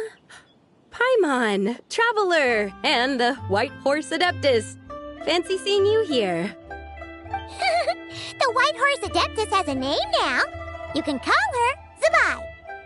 And you are... Wait. I remember now, you're... Don't say anything about food poisoning or fish. You're the young lady who wanted to rise above the rest, are you not? Yes, that's me, but I'm in a bit of a state right now. At best, I can say I've fallen below them. Fallen below them? What happened? Like I said the last time we met, I'm being punished according to family rules. My father, mother, grandfather, grandmother, other grandfather, other grandmother. Oh, that's a lot of family members. Yeah, and on the night of Lanternlit, they held a family meeting to discuss my situation. So, they do care about you. There's no doubt they care. But they think that since I caused all that trouble in Liyue Harbor, it shows I can't be trusted on my own. They decided to ground me. Ground you? Yeah, though they're not confining me to my room. Instead, I have to personally nurture a tea seedling until it grows big enough to be sold at market. Aw, a tiny little tea baby. Do they want you to experience what it's like to be a parent? It's supposed to cultivate my character and temperament. They say this will help me calm down and reflect on my issues. What happened in Liyue Harbor really wasn't your fault. Oh well, at least this punishment doesn't sound too harsh. So, how long will it take for the little tea baby to grow? Actually, I don't know. I've never grown a tea tree before. It usually takes 2 or 3 years. 2 or 3 years? Yes, the tea in this garden requires 2 or 3 years to mature. That long? Sabai, you're not making this up, are you? How do you know so much about growing tea? When the plants thrive and grow, that is the meaning of my name. I can tell at a glance when their season of ripening will come. Do I really have to waste 2 or 3 years here? Why is this happening to me? I'd only just found my direction in life. Yes, during the night of Lanternlit, I heard many people reciting poems from long gone in praise of the moon. In that moment, I suddenly felt a great sense of pride. I mean, I helped excavate cultural artifacts from long gone, so I contributed to the revival of these poems too, right? So I decided to stay with the archaeological team. I want to unearth even more history. I see. And are you sure that's what you want to do? If you don't achieve anything significant in the years to come, will you still enjoy it? Yes, because archaeology gives me that boom shakalaka feeling. Wait, did Xiangling teach you that? That's right. I was asking her for advice. She said that if something gives you that boom shakalaka feeling, then it has to be worth pursuing. I immediately thought about how, when I'm excavating in the ruins, I always feel like there's a ghost standing beside me, and not in a spooky way. It feels like my great-great-great-great-great-grandmother patting me on the shoulder and saying, "Keep going. You're about to rediscover some grand ancestral knowledge." Right? It feels like I've made some kind of connection with my ancestors. Isn't that amazing? Since you've made up your mind, you should give it your all. And I'd love to, but I'm still grounded. Run away, summon up a little boom shakalaka, and leave the tea garden behind. Flee this village. That might be going a bit far. You don't want to lead others astray, Zabai. Yeah! Tell them about your great-great-great-great-great-grandmother. She must be the most super-duper ancestor to have ever risen above the rest, right? I'd be better off telling them about the White Horse Adeptus. After all, she's the supreme riser above the rest who saved my great-great-great-great-great-grandmother. Then it's settled. Tell your family that your decision has my blessing. Thank you, Tsubai, but I don't think cosplay is going to work on them. They won't listen. They don't need to listen. You need only follow the rules they've set out for you. What do you mean? As I'm sure you know, some ancient texts refer to the White Horse Adeptus as the daughter of time. My family history contains such records, but what of it? If the White Horse Adeptus were to manipulate time to make your tea seedling grow overnight, then you'd be free, correct? Is that how it works? If the White Horse Adeptus were to really get involved, my grandfather would let me leave right away, but who really believes that she'd show up and help? It's not as if you have any other options. Why not try calling out for help? It won't cost you any more. Guess I might as well. I've got no better ideas anyway. White Horse Adeptus, if you can hear me, please save me from my predicament.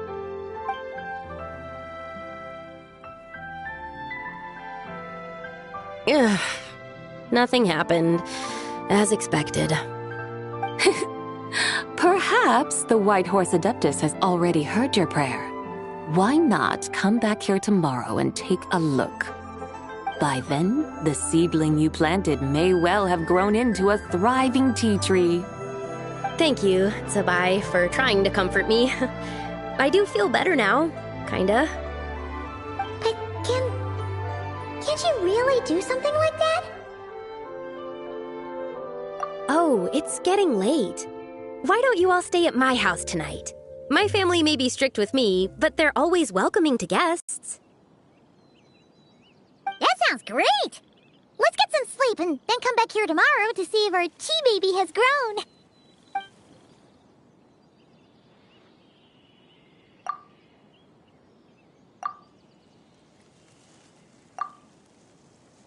Oh, the tea tree! Whoa! Your tea baby is all grown up! Indeed, it has grown into a mature tea tree that can stand tall in the face of wind and rain. How is this possible? It must be the work of the White Horse Adeptus. Her prayer must have moved her. Are you sure? Perhaps she heard your prayer and chose to answer the call. She once saved my great-great-great-great-great-grandmother. This time, she saved me. That's incredible! Your family must be blessed by the White Horse Adeptus. I guess so. I need to tell everyone the news right away. They'd better. Since this is the will of the White Horse Adeptus, I don't see how they could object. Go. And if you run into any more trouble, call out to the White Horse Adeptus just like yesterday. Thank you so much! Paimon really thought you were going to use Adeptal energy to make the tea baby grow, Zabai. When an Adeptus exerts effort, consuming their energy, is that not using Adeptal energy?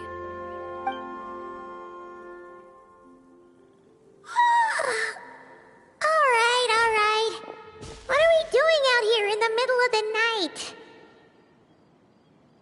We're here to help Lu Xiangxiang fulfill her wish, of course. Can you really make the tea baby grow? It won't be easy, but there are ways.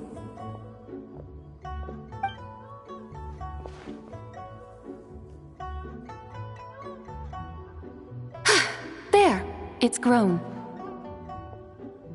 Hey! You just transplanted a tea tree from over there! So, there's a mature tea tree here now, yes? Well, yeah, but... And am I not the White Horse Adeptus? Well, yeah.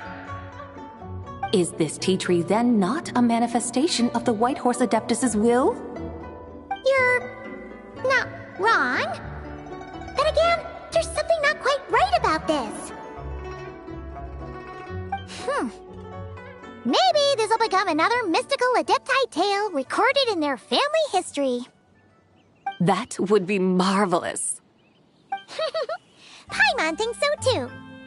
Hey, Traveler! Sabai seems to be doing much better now, don't you think?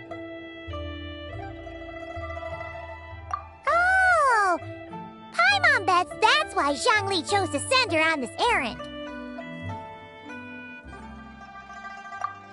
That's a great idea! We've already shown her Liyue Harbor, Yulong Wharf, and Xiaoying Village. How about we head to Qingce Village next? Qingce.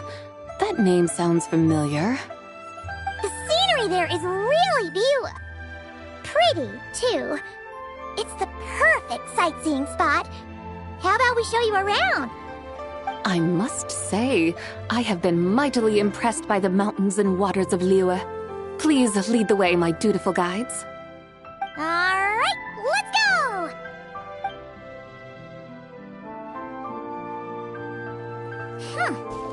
Paimon can't help feeling like we've forgotten something.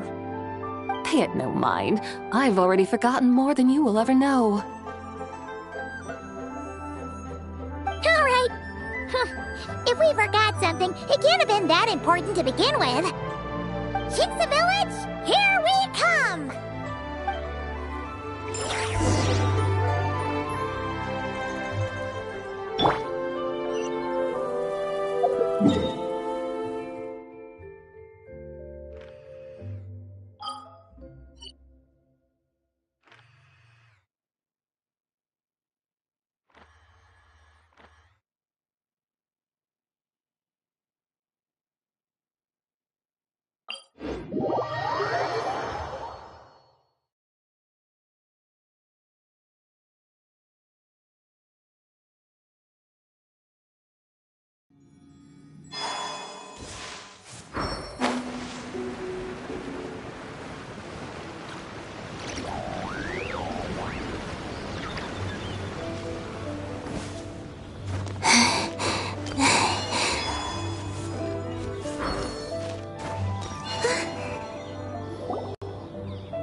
We should plant cucumbers. We should plant canolas. We should plant cucumbers. They're easy to sow. We should plant canolas. The flowers are pretty. What are you arguing about, little ones? We're deciding what to plant in our field once Lanternlit is over. Yeah. Dad gave us a small plot of land to grow our own crops. He said we can keep all the more we get from selling them. We should plant cucumbers, right? Dad plants cucumbers every year. We should plant canolas. We can press the seeds for oil. It smells good and sells for a good price. Ah, an agricultural debate. This should be easy to sort out. Granny, are you a farmer? Could you tell us what to do? Granny? What did you just call me, you rapscallion? Oh no, her eyes are gonna turn red again. It's just, my granny smells really nice, and you smell nice too, so... Sorry. How about we call you Auntie instead? Auntie? Oh, all right. Big Sis Zubai, can you help us decide whether we should grow cucumbers or canolas in our field? You little rascals! Using priceless land like this just for cucumbers and canolas? What a waste of heaven's gifts! Huh? What should we plant instead? With the coming of spring, when all things awaken, the fields should be sown with the 5 grains. What are those? The 5 grains are life's staples, the heart of the people's table. I notice the people here mostly eat rice, so that is where you should begin. Based on the local climate and soil, seedlings planted in mid to late spring should produce mature grain within 2 or 3 months. When autumn comes, you can plant a second crop, with time still to harvest it before the first frost. The rice you harvest can be sold at market or kept in your stores. It's a far better choice than cucumbers or canolas. Oh, but Big Sister Zubai, I like canolas. That's no issue. It is unsuitable for continuous cropping in any case. You can rotate it with rice to maximize your yields. After the second rice harvest, around wintertime will be the perfect opportunity to sow their seeds.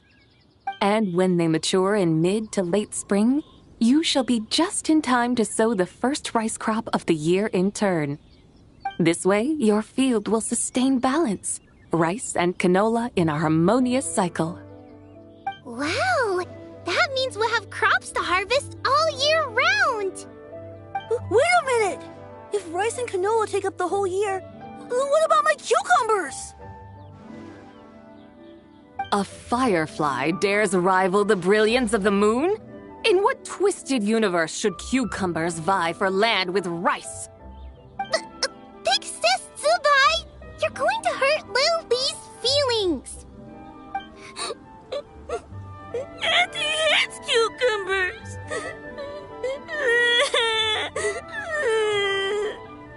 Stop crying this instant! I meant that cucumbers are simple enough to grow. There's no need to devote a whole field to them. Just find an empty corner of your yard, scatter some cucumber seeds in the earth, and before you know it, you'll have a thriving patch of vines. Cucumbers delight in sunlight and moisture, but they suffer in cold weather. If you wish to plant them this early in the year, you should make sure they're protected from frost. Wow. Is it really that simple? Let's hurry home and get started right away! Are you really in that much of a rush? Well, thanks, Big Sis Tsubai, who's fierce but really good at farming. We gotta go! Thanks, Big Sis Tsubai! See you around! Paimon never imagined you'd know so much about farming. What's so strange about that? The people of Longon called me the god of soil and grain. Are the fields not made of soil? Is rice not one of the 5 grains? Huh. That's true. So, if the god of soil and grain is a farming god, that means the White Horse Adeptus must be a farming adeptus, right? Of course, the god of farming is down to earth. Mind your tongue, impertinent child. How dare you diminish the lofty bearing of an adeptus? Hey! You're the one who said the god of soil and grain is all about farming. Enough! It's time for us to take to the skies once more. Join me now. Witness the majesty of mountain, water, and field, and broaden your horizons.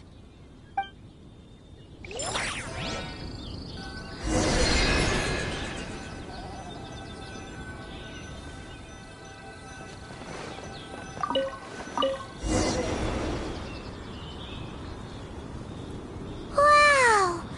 The terraces look so pretty from up here. The mountains tower like pagodas, the hills coiling at their feet like shells.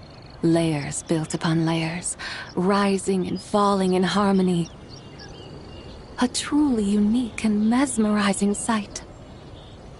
Thinking about it, you have a special connection to this place, you know. A special connection? Yeah! There's a local legend about a white horse leaping from a pure spring to follow Rex Lapis into battle. Don't you remember? You must have been living in seclusion around here. That does sound somewhat familiar.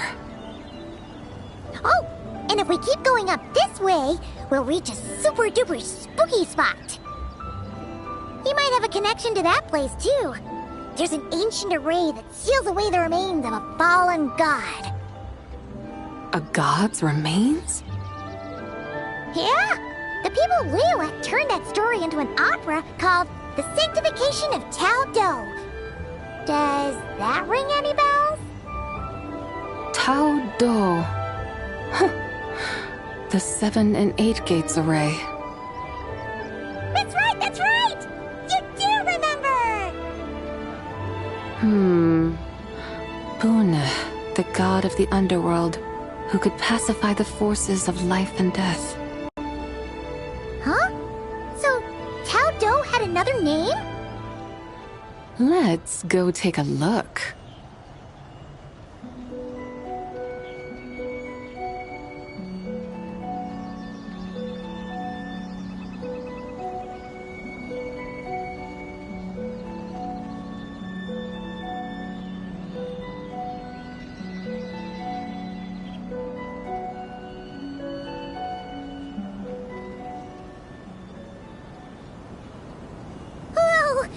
We've arrived at Wulwang Hill.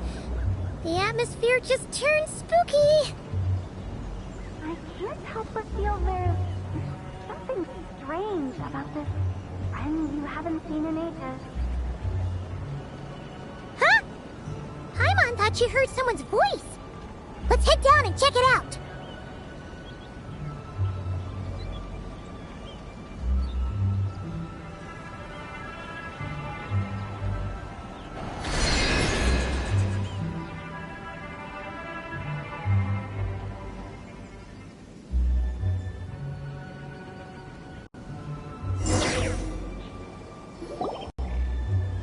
I can't help but feel there's something something strange about this friend you haven't seen in ages. Strange? Whatever do you mean? Her strangeness defies description. This Miss Zabai is a full-blown enigma, don't you think? I'm afraid I have no idea what you're talking about. Aren't you worried about sending her all the way to Yilong Wharf on her own to buy tea? What if she gets lost?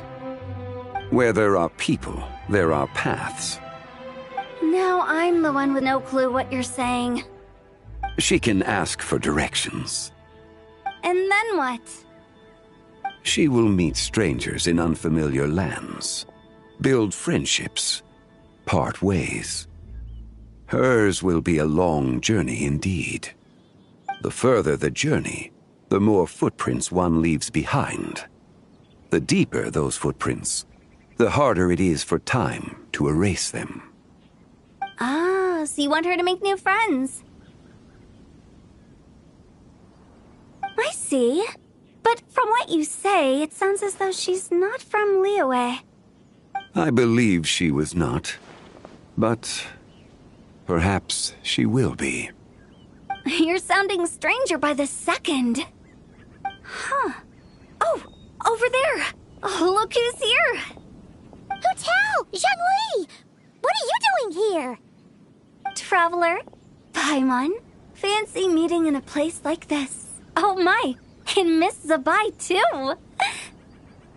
Sounds like fate to me. We were taking Zabai to buy some tea from Yilong Wharf. Zhongli sent her there, though she didn't even know the way, and... Oh, drat! We forgot the tea! Oh, Paimon knew we were forgetting something! What's done is done. There's no need to dwell on it. Fresh tea grows with each passing year. Let fate deliver it as it wills. Exactly. You can get tea wherever you go.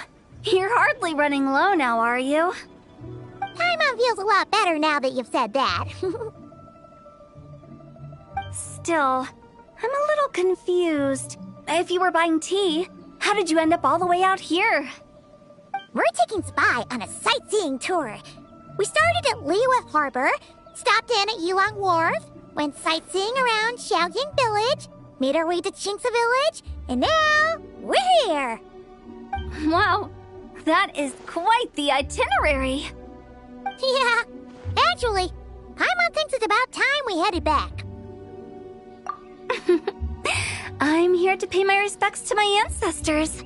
My dear consultant kindly agreed to join me. It is Lanternlit, after all. Act.III and ancestors should be venerated alike. Ancestors? Wait, could you be? Are you heir to the Wulong Kid? Or perhaps the lone butterfly of the Crimson Flame? Whoa, have you got all your memories back? Huh? Miss Zabai, you know about the Wangsheng funeral parlor and the 8 adepts? I happened to hear a storyteller expound on the sanctification of Taodo. Lots of people know that story, sure, but very few can discern my family lineage from just a glance. Well, Zhongli, your friend here really is quite something. Unfortunately, there's no time to dally right now. We have a hill to climb.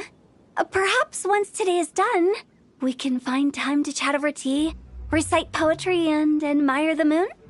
That would be wonderful, Director Hu.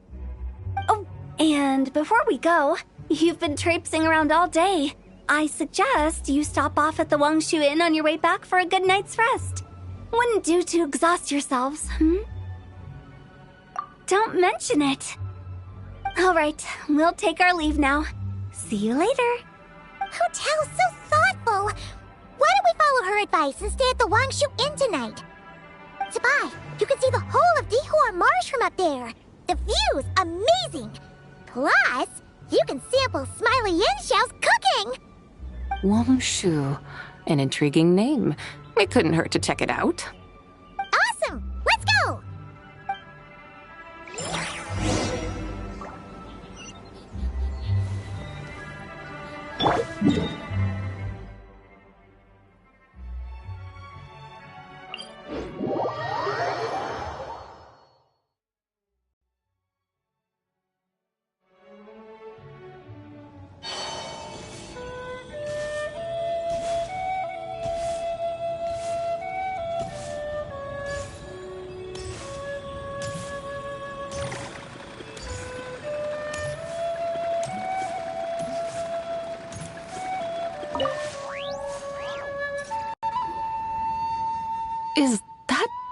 towering structure Wongshu Inn.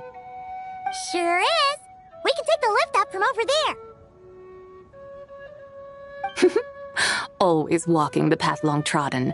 Does retracing others' footsteps not tire you? Come on, get in. We'll fly to the top.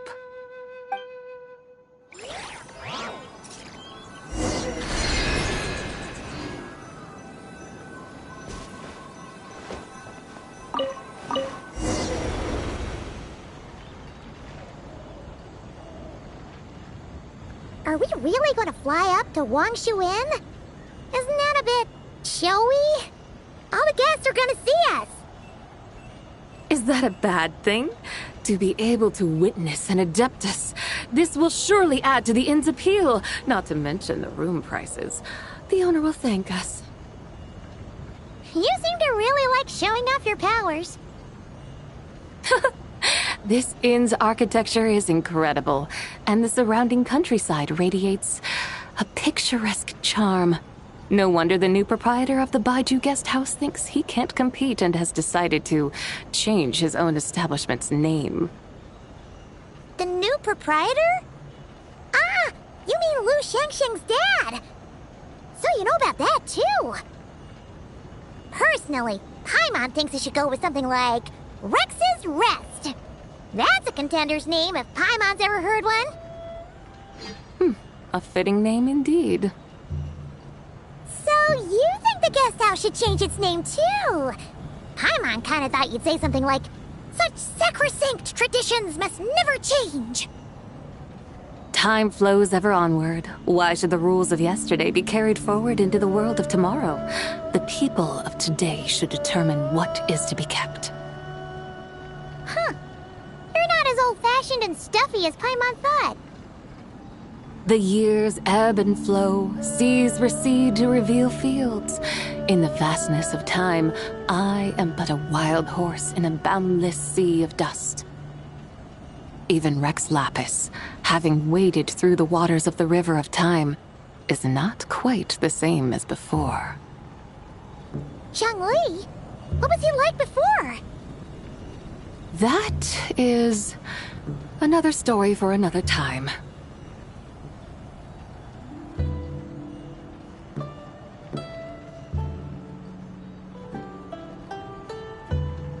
We have arrived.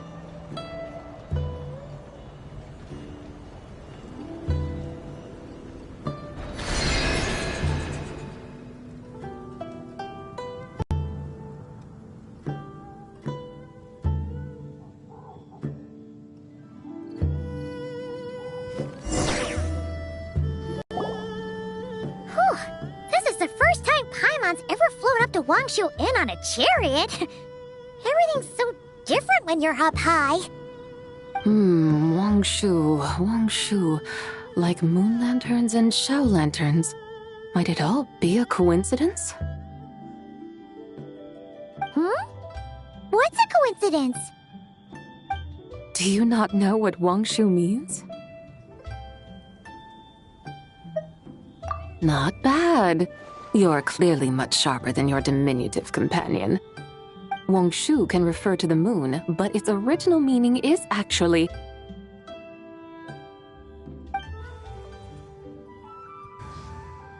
the goddess who rides the bright moon's chariot. And you must be the conqueror of demons. Xiao! Paimon was wondering if we'd disturbed you by flying down from the sky. Not at all. I sensed an unusual presence long before you arrived, though I didn't expect it to be you in a flying chariot. Ah, a witness at last. I was starting to think we should fly a bit lower. 'Twould be awfully dull if no one ends up marveling at my lofty bearing. No need. This is already showy enough. I'm not one to do good from the shadows, as Rex Lapis is wont to do. Then you must be... Oh, nay, I'm only cosplaying as the White Horse Adeptus, in truth. Cosplaying? What's that? Ugh, ignore her nonsense. She's a genuine article. The one and only, completely authentic White Horse Adeptus. It's just... Xiao, did Zhongli say anything about her being a teensy bit... not quite right? Mental instability, perhaps? Did Zhongli tell you that? No, this is my own speculation. Well, you pretty much hit the nail on the head. It's like her brain's filled with a bunch of slimes right now. All gloopy and messy. There's a hot-tempered pyro slime, a math-obsessed hydro slime, and a mischievous little animo slime. But don't tell her Paimon said that, or she'll come and tell us all off. You white-haired rascal! Do you think I can't hear you? Uh-oh! We're in for it now! White Horse Adeptus. You must be weary from your journey. Why not take a rest? Oh, yes, yes, yes! You must be hungry, right, Sabai? Help me get some food. Oh, the chef here is incredible!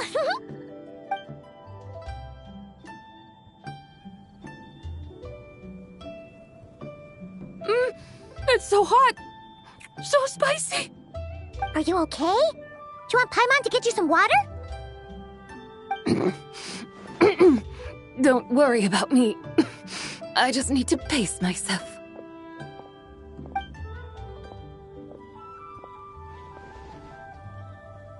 So, regarding your friend and her condition, does even the Lord of Geo have no solution? Zhongli said we should wait and she'll get better on her own. But who knows how long that's gonna take. Is that why her personalities change so easily? Paimon thinks that has something to do with her 3 deadly selves. Zhongli told us that the deadly selves are impure, affecting living things that get too close. The White Horse Adeptus's remnant spirit was attached to the deadly selves for a long time. It makes sense that her temperament and memories would have been influenced by them. But Paimon still doesn't really understand what the 3 deadly selves actually are. Paimon, as you do not practice self-cultivation, I cannot help you fully understand. But you can think of them simply as emotions and desires. The act of severing the 3 deadly selves is a means of exercising wicked desires and cultivating one's true self. I believe other nations have similar practices. In Sumeru, it is known as shattering Atmagraha. Oh, so it's about emotions, desires, and attachments, that sort of thing. It includes those. I wonder, does she still remember what happened in the past? Some of it, but right now, it's like she was suddenly awakened.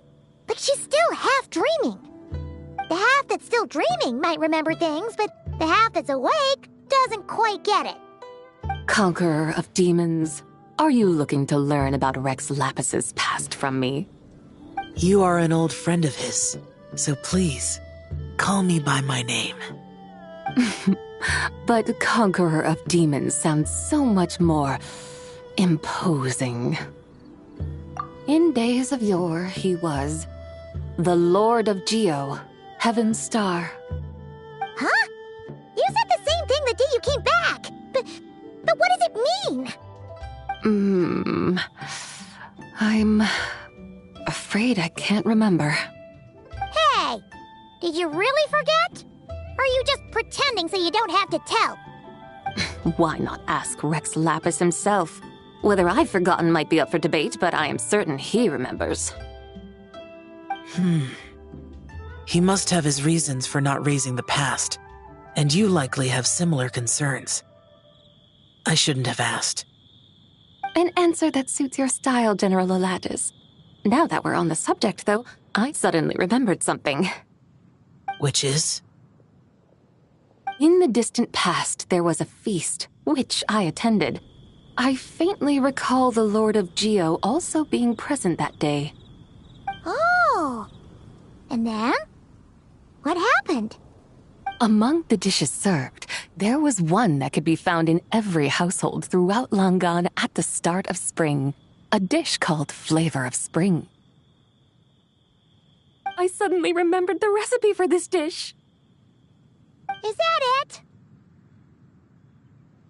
Yes! Since it's Lanternlit here in Liyue, why don't I make some for you to try? That sounds good.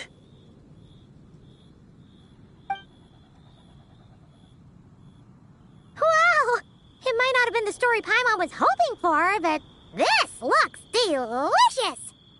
The spring breeze stirs. Now is the perfect time to savor this dish. My dutiful guides have gone to great trouble to show me around Liyue, and even the conqueror of demons has graced us with his presence. I feel deeply honored. This flavor of spring is my way of expressing my gratitude. There's no need for such grand words. What's this? Hey! It's that broken jade token from the antiques exhibition!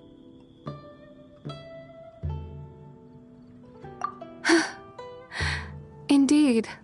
This was once an Act.III treasure of mine. I'm amazed it ended up in your hands. Alas, it serves little purpose now in its fractured state. Please, keep it as a memento. Oh, that's a shame. Can't we fix it? This is the way of the world. Once jade is broken, it can never be made whole. Then, what about forging a new one? That is a good point. That it has ended up in your hands must be a message from fate. I could try to craft it into a little trinket for you. One that might prove useful on your journey. Ooh, what sort of trinket? It's just a passing thought, one that will require the right opportunity. I'll think about it more when the time comes. Now that we've had our fill, we should get some rest. Tomorrow we return to Liyue Harbor, where I'll have need of your guidance once more.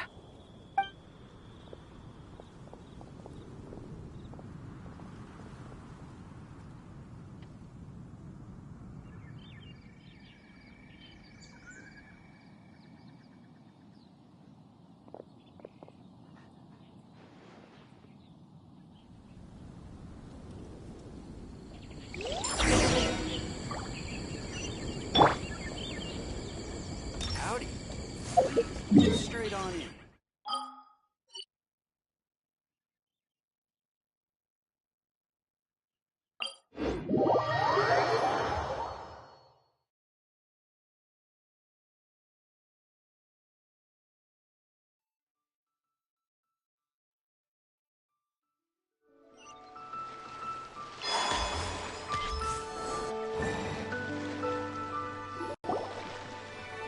Chi-Chi, the lantern ride is almost over.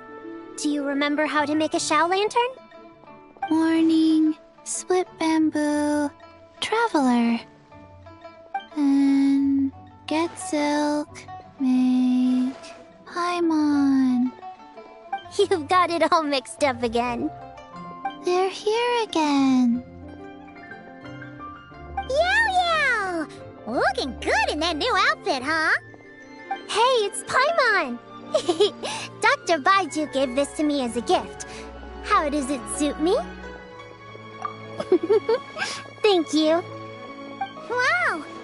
What happened for Baiju to suddenly give you a brand new outfit, Yao Yao? Dr. Baiju is thanking Yao Yao for teaching me to make Shao lanterns.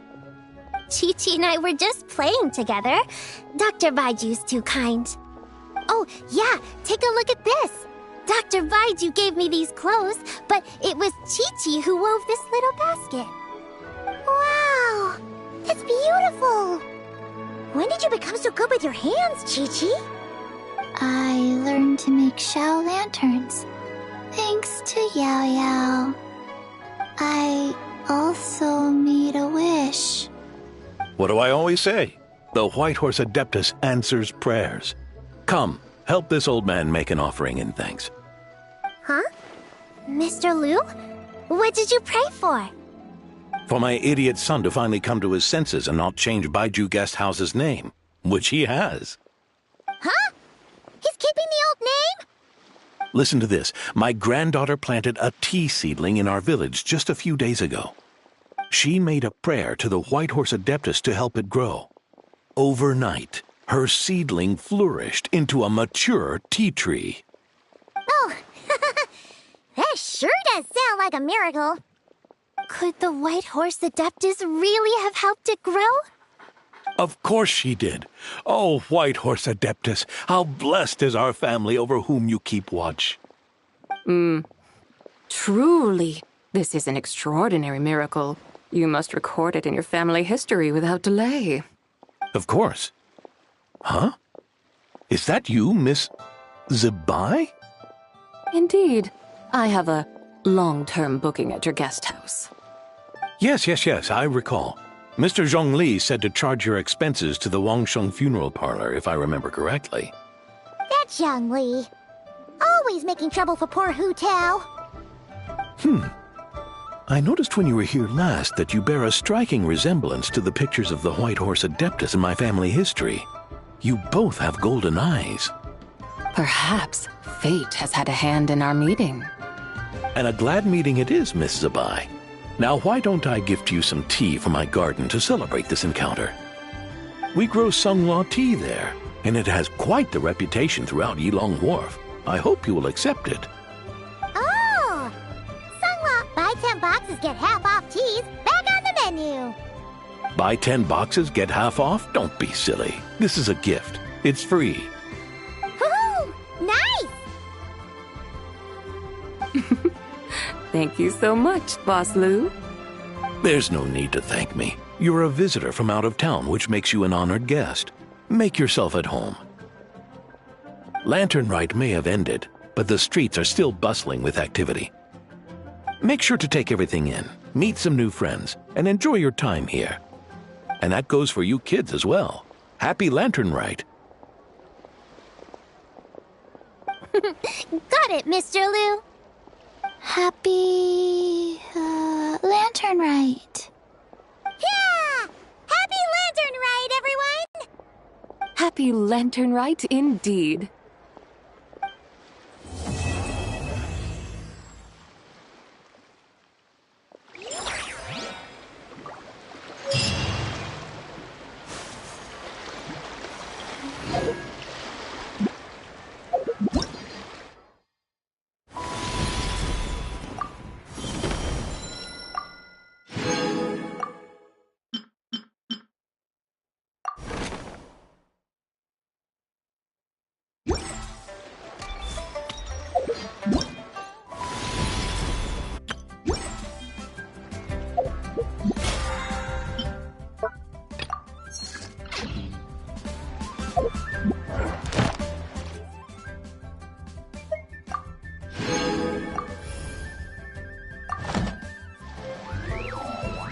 Would you like to...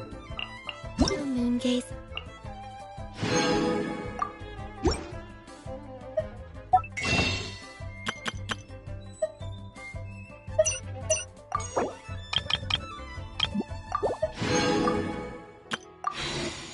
You can sit in my rocking chair and admire the... Yeah. Or we could go to the moon and gaze down at Tefat.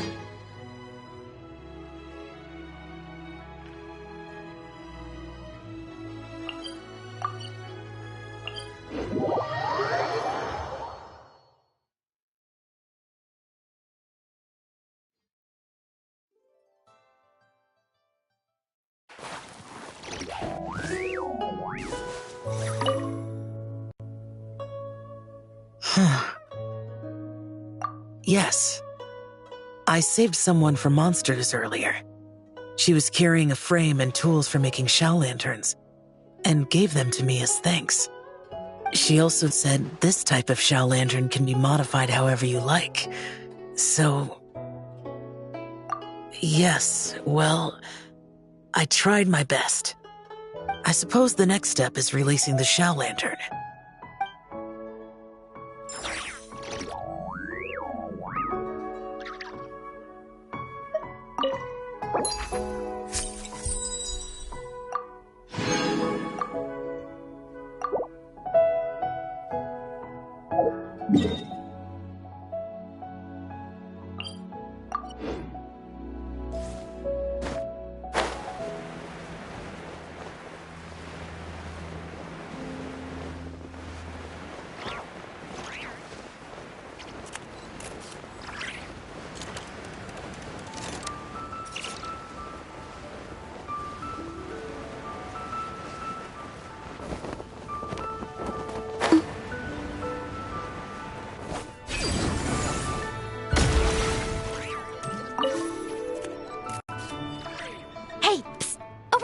here! Oh, I knew you wouldn't miss Lanternlit. I was wondering when I'd bump into you. No. I can't be working at every lantern right now, can I? I really am here on vacation this time. Yup. Miss Pingshi said she'd find a professional photographer to take a good portrait photo. Hey, wait a sec. Don't tell me... Oh, it really is you! That's perfect then! Come on, take my photo. Let's see who's better behind the lens. So, ready to start? Alrighty. Can't take a picture without posing for the camera, though. Any suggestions, Traveler?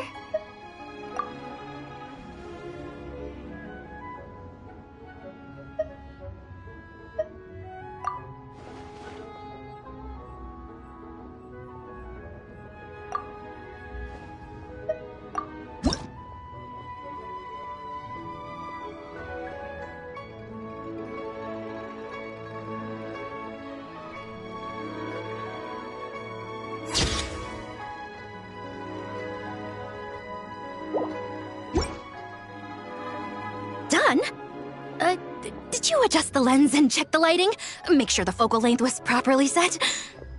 Let me check. Wow, you actually nailed everything! Oh, a shot like this is front page quality! Next interview, I'm definitely bringing you along. Imagine the amazing shots we could take together! And a very merry Lanternlit to you, too! Oh, hang on, that doesn't sound quite right. Whatever. Have lots of fun!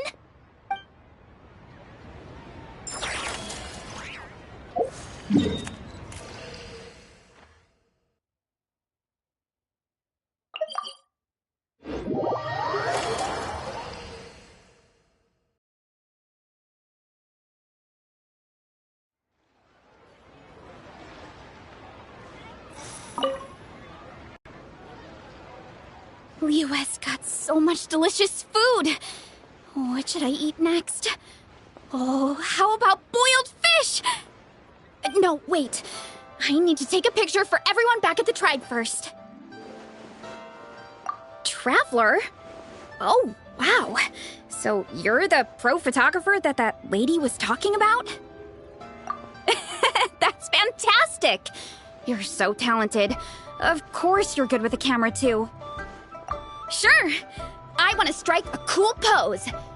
But what if it looks weird in the picture? Any advice?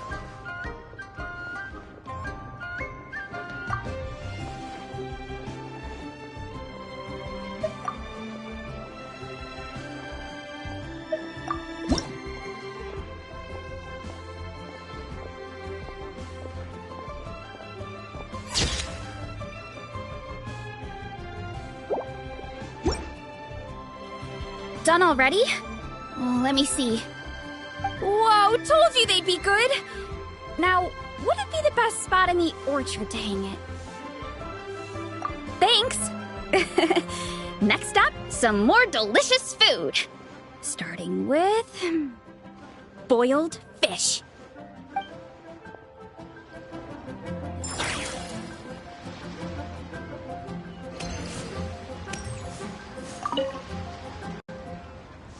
Oh, this is what I get for being impulsive. Making a Shao Lantern's no joke. Traveler? Oh, ain't that something? It is you! Happy Lanternlit. Yeah, Miss Pingshi gave me the frame, but I designed all the details and made all the ornaments myself. Pretty rad, huh? I even gave Hu Tao a few. Oh, shoot. I totally forgot I promised Hu Tao I'd help her make some Shao Lanterns, too. I gotta release this one pronto.